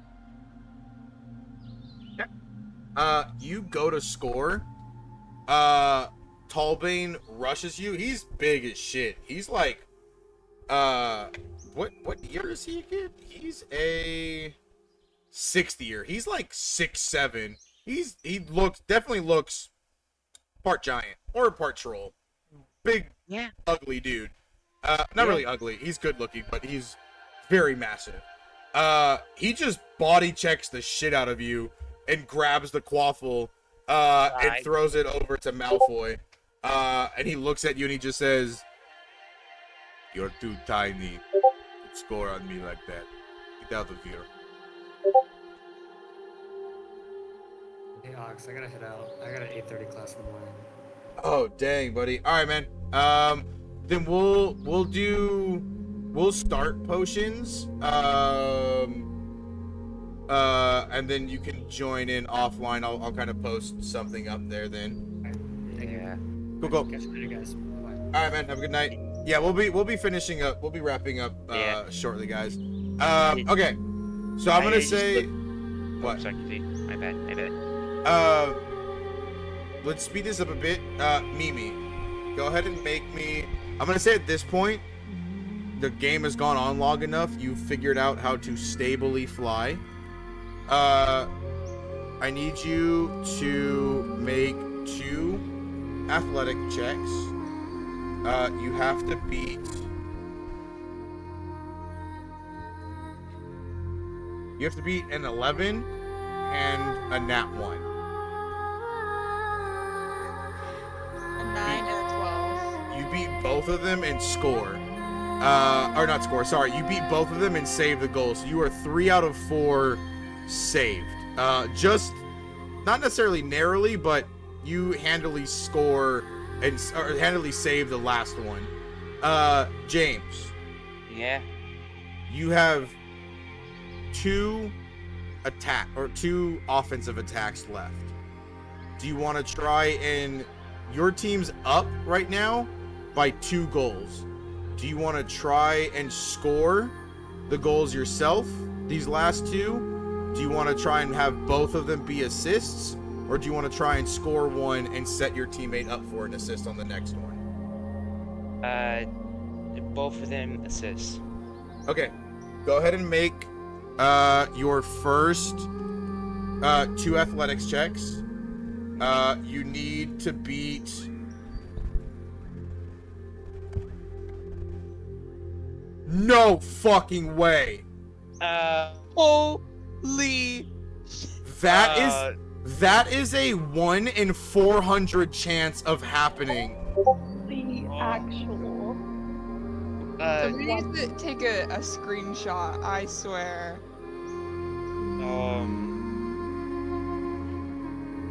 That's wild. Holy shit. I think James You can fucked. You can do it. You can crit. You just need to crit 1 time on this on these 2 attacks. You just need to crit once. Go ahead and roll your athletics or acrobatics. There's a chance you crit 1 time. That's all you need. All you need is one more assist, because Mimi has absolutely shut down the chasers that you're actively competing against. So all you need to do is really get one of these to go in. So go ahead and roll. Acrobatics or Up to you. Acrobatics or athletics. oh my god.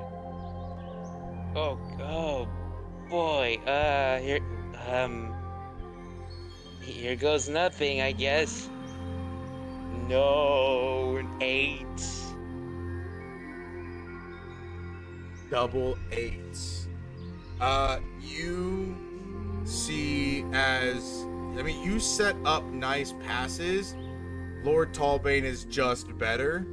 And we go into sudden death. There's 3 goals that need to be made. or 3 goals that need to be saved. So James, we're gonna Yeah. start with you first before Mimi finishes hers. You need to beat. I'm gonna tell you now. I'm gonna roll all 3 d20. You need to beat a 16, a 14, and an 8. Okay. On. Oh boy. On Either acrobatics or athletics. It's up to you. Okay, well, acrobatics, still the same thing. Okay, so you have a +2 Yeah. on acrobatics. The first one is a 14. It fails. Second one meets it, beats it. Third one 60. Okay. Your first goal, again, he stops. Your second goal, you come back and juke him out and score. Your third attempt as well. At this time, he tries to body check you again. You tell me how you score on him. Oh, you know what? It's time to do the old classic broom surfing.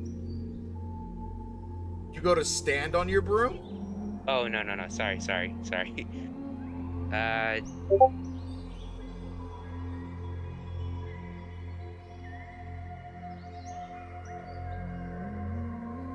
What are you trying to do? How do you want to score? Yeah, at this point, he's just gotta go like dodge and weave, like try to do as quick as possible and just like throw it as hard as he can. You fly in formation and weave in and out. You dodge a bludger, which hits Lord Talbane, and you hurl it through the goalpost and score. I need to, depending on these next 3 rolls, depends on if James or Mimi are on the team, or if both or none are on the team, because these are the 3 chasers coming after Mimi. Mimi, the next 3 attempts on the scoring, you have to beat a dirty 20, a 6, and a 16 on either athletics or acrobatics. And that's 3 rolls that I have to make. Yep. Okay. Got a 17, a 12, and an 18. Okay, so first one. Wow. The exact opposite of how it went for James. Listen, I love all of you, but I also hate all of you at the same time. Hate it. Mimi. The first goal, Amber, which is Lyra's younger sister, she scores on you. Very close contest, though, but she's able to just get it past you. On the second one, you see as Terrence flies up, and you handily block this one. Your last goal against Lyra, Rocky's sister, she flies forward, and you recognize this formation as she's about to jolt up at a sharp angle and try and dive bomb behind you. How do you block this goal as you see she pulls up, giving you just enough time to react to her sudden ascending? You know that scene where I think it was the first Quidditch game that the Gryffindors had in the real Harry Potter. I don't know who did it, but they like did a flip and then hit it with the back of their broom. I don't remember. That's what I did. You see as she jolts up, you match her going straight up. You're inverted as she dips back down. You're nose for nose with her as she's trying to score, and you're physically body blocking her. She smiles and says, "There's no way you're getting this," and she throws the ball to curve it. You, for whatever reason, launch yourself off your broom just a little bit, fling your broom around as you're held in air for a split second, swat the quaffle out of the way, giving you that extra reach as you swing the broom back underneath you. Mimi and James, you have both successfully joined the Quidditch Jesus. team. Rocky, unfortunately, did not make the cut. No, Rocky. That moves us out of all of our initiatives. Well, Klaus didn't, and Vesper and Klaus did not want to be on the Quidditch team, if I'm not mistaken, right? Vesper? That is correct. Okay. Me. Yeah, so everybody but those two, by some fucking how, made the team. I don't get it, but alright. You guys had phenomenal roles. Like, that is absolutely wild how the roles went. It's That's kind of just like by the skin of our teeth too. Had we had one roll that didn't go right, we wouldn't have made it. Yeah, all of these roles were super close. Like, it wasn't very one-sided. They were all nail-biter rolls. yeah. It's also wild that you roll 2 nat 20s, which is That was crazy. It- Cool. yeah. We transition. You guys all head off the field. You guys chat with your teammates for a little bit. But we all kind of do this little time morph as you guys are all getting dinner. Potions Club is coming up soon. It's right after it's like literally right after or no, it's before dinner, because Occlumency is after dinner. So you guys leave the field. You have some time to relax. You guys get like a bite to eat. You go back up to your common rooms. You guys kind of hang out a bit. We'll do some offlining with all the news of Quidditch and stuff. While we also do we'll do like a little like time lapse where like we'll do a little bit of after Quidditch RP, and then we'll do some RP up to the potions class, and then the potions class will start where we're gonna start right here in the offline. If that makes sense, it'll make sense. Cool. Who's in the potions class again? It's Atticus, James, Vesper, Fiona. Who else? It's in the chat. There's James, Vesper, Atticus. Okay, so just those three that are here. Is Mimi also in potions or no? She No. is not, but I also have to go so I can sleep because I have school tomorrow. Yeah, we're about to wrap up soon. Okay. Cool. Yeah, you can head out, Iris. Have a good night. Vesper, James, and Atticus. Potions begin soon. I'm gonna say, because Akash isn't here, I definitely want to start potions probably in the offline. So let's and I also do need to call it here as well. Give me 1 second. 1 second. How do I Everybody, thank you for watching. I hope you guys catch us for next session. Have a great day.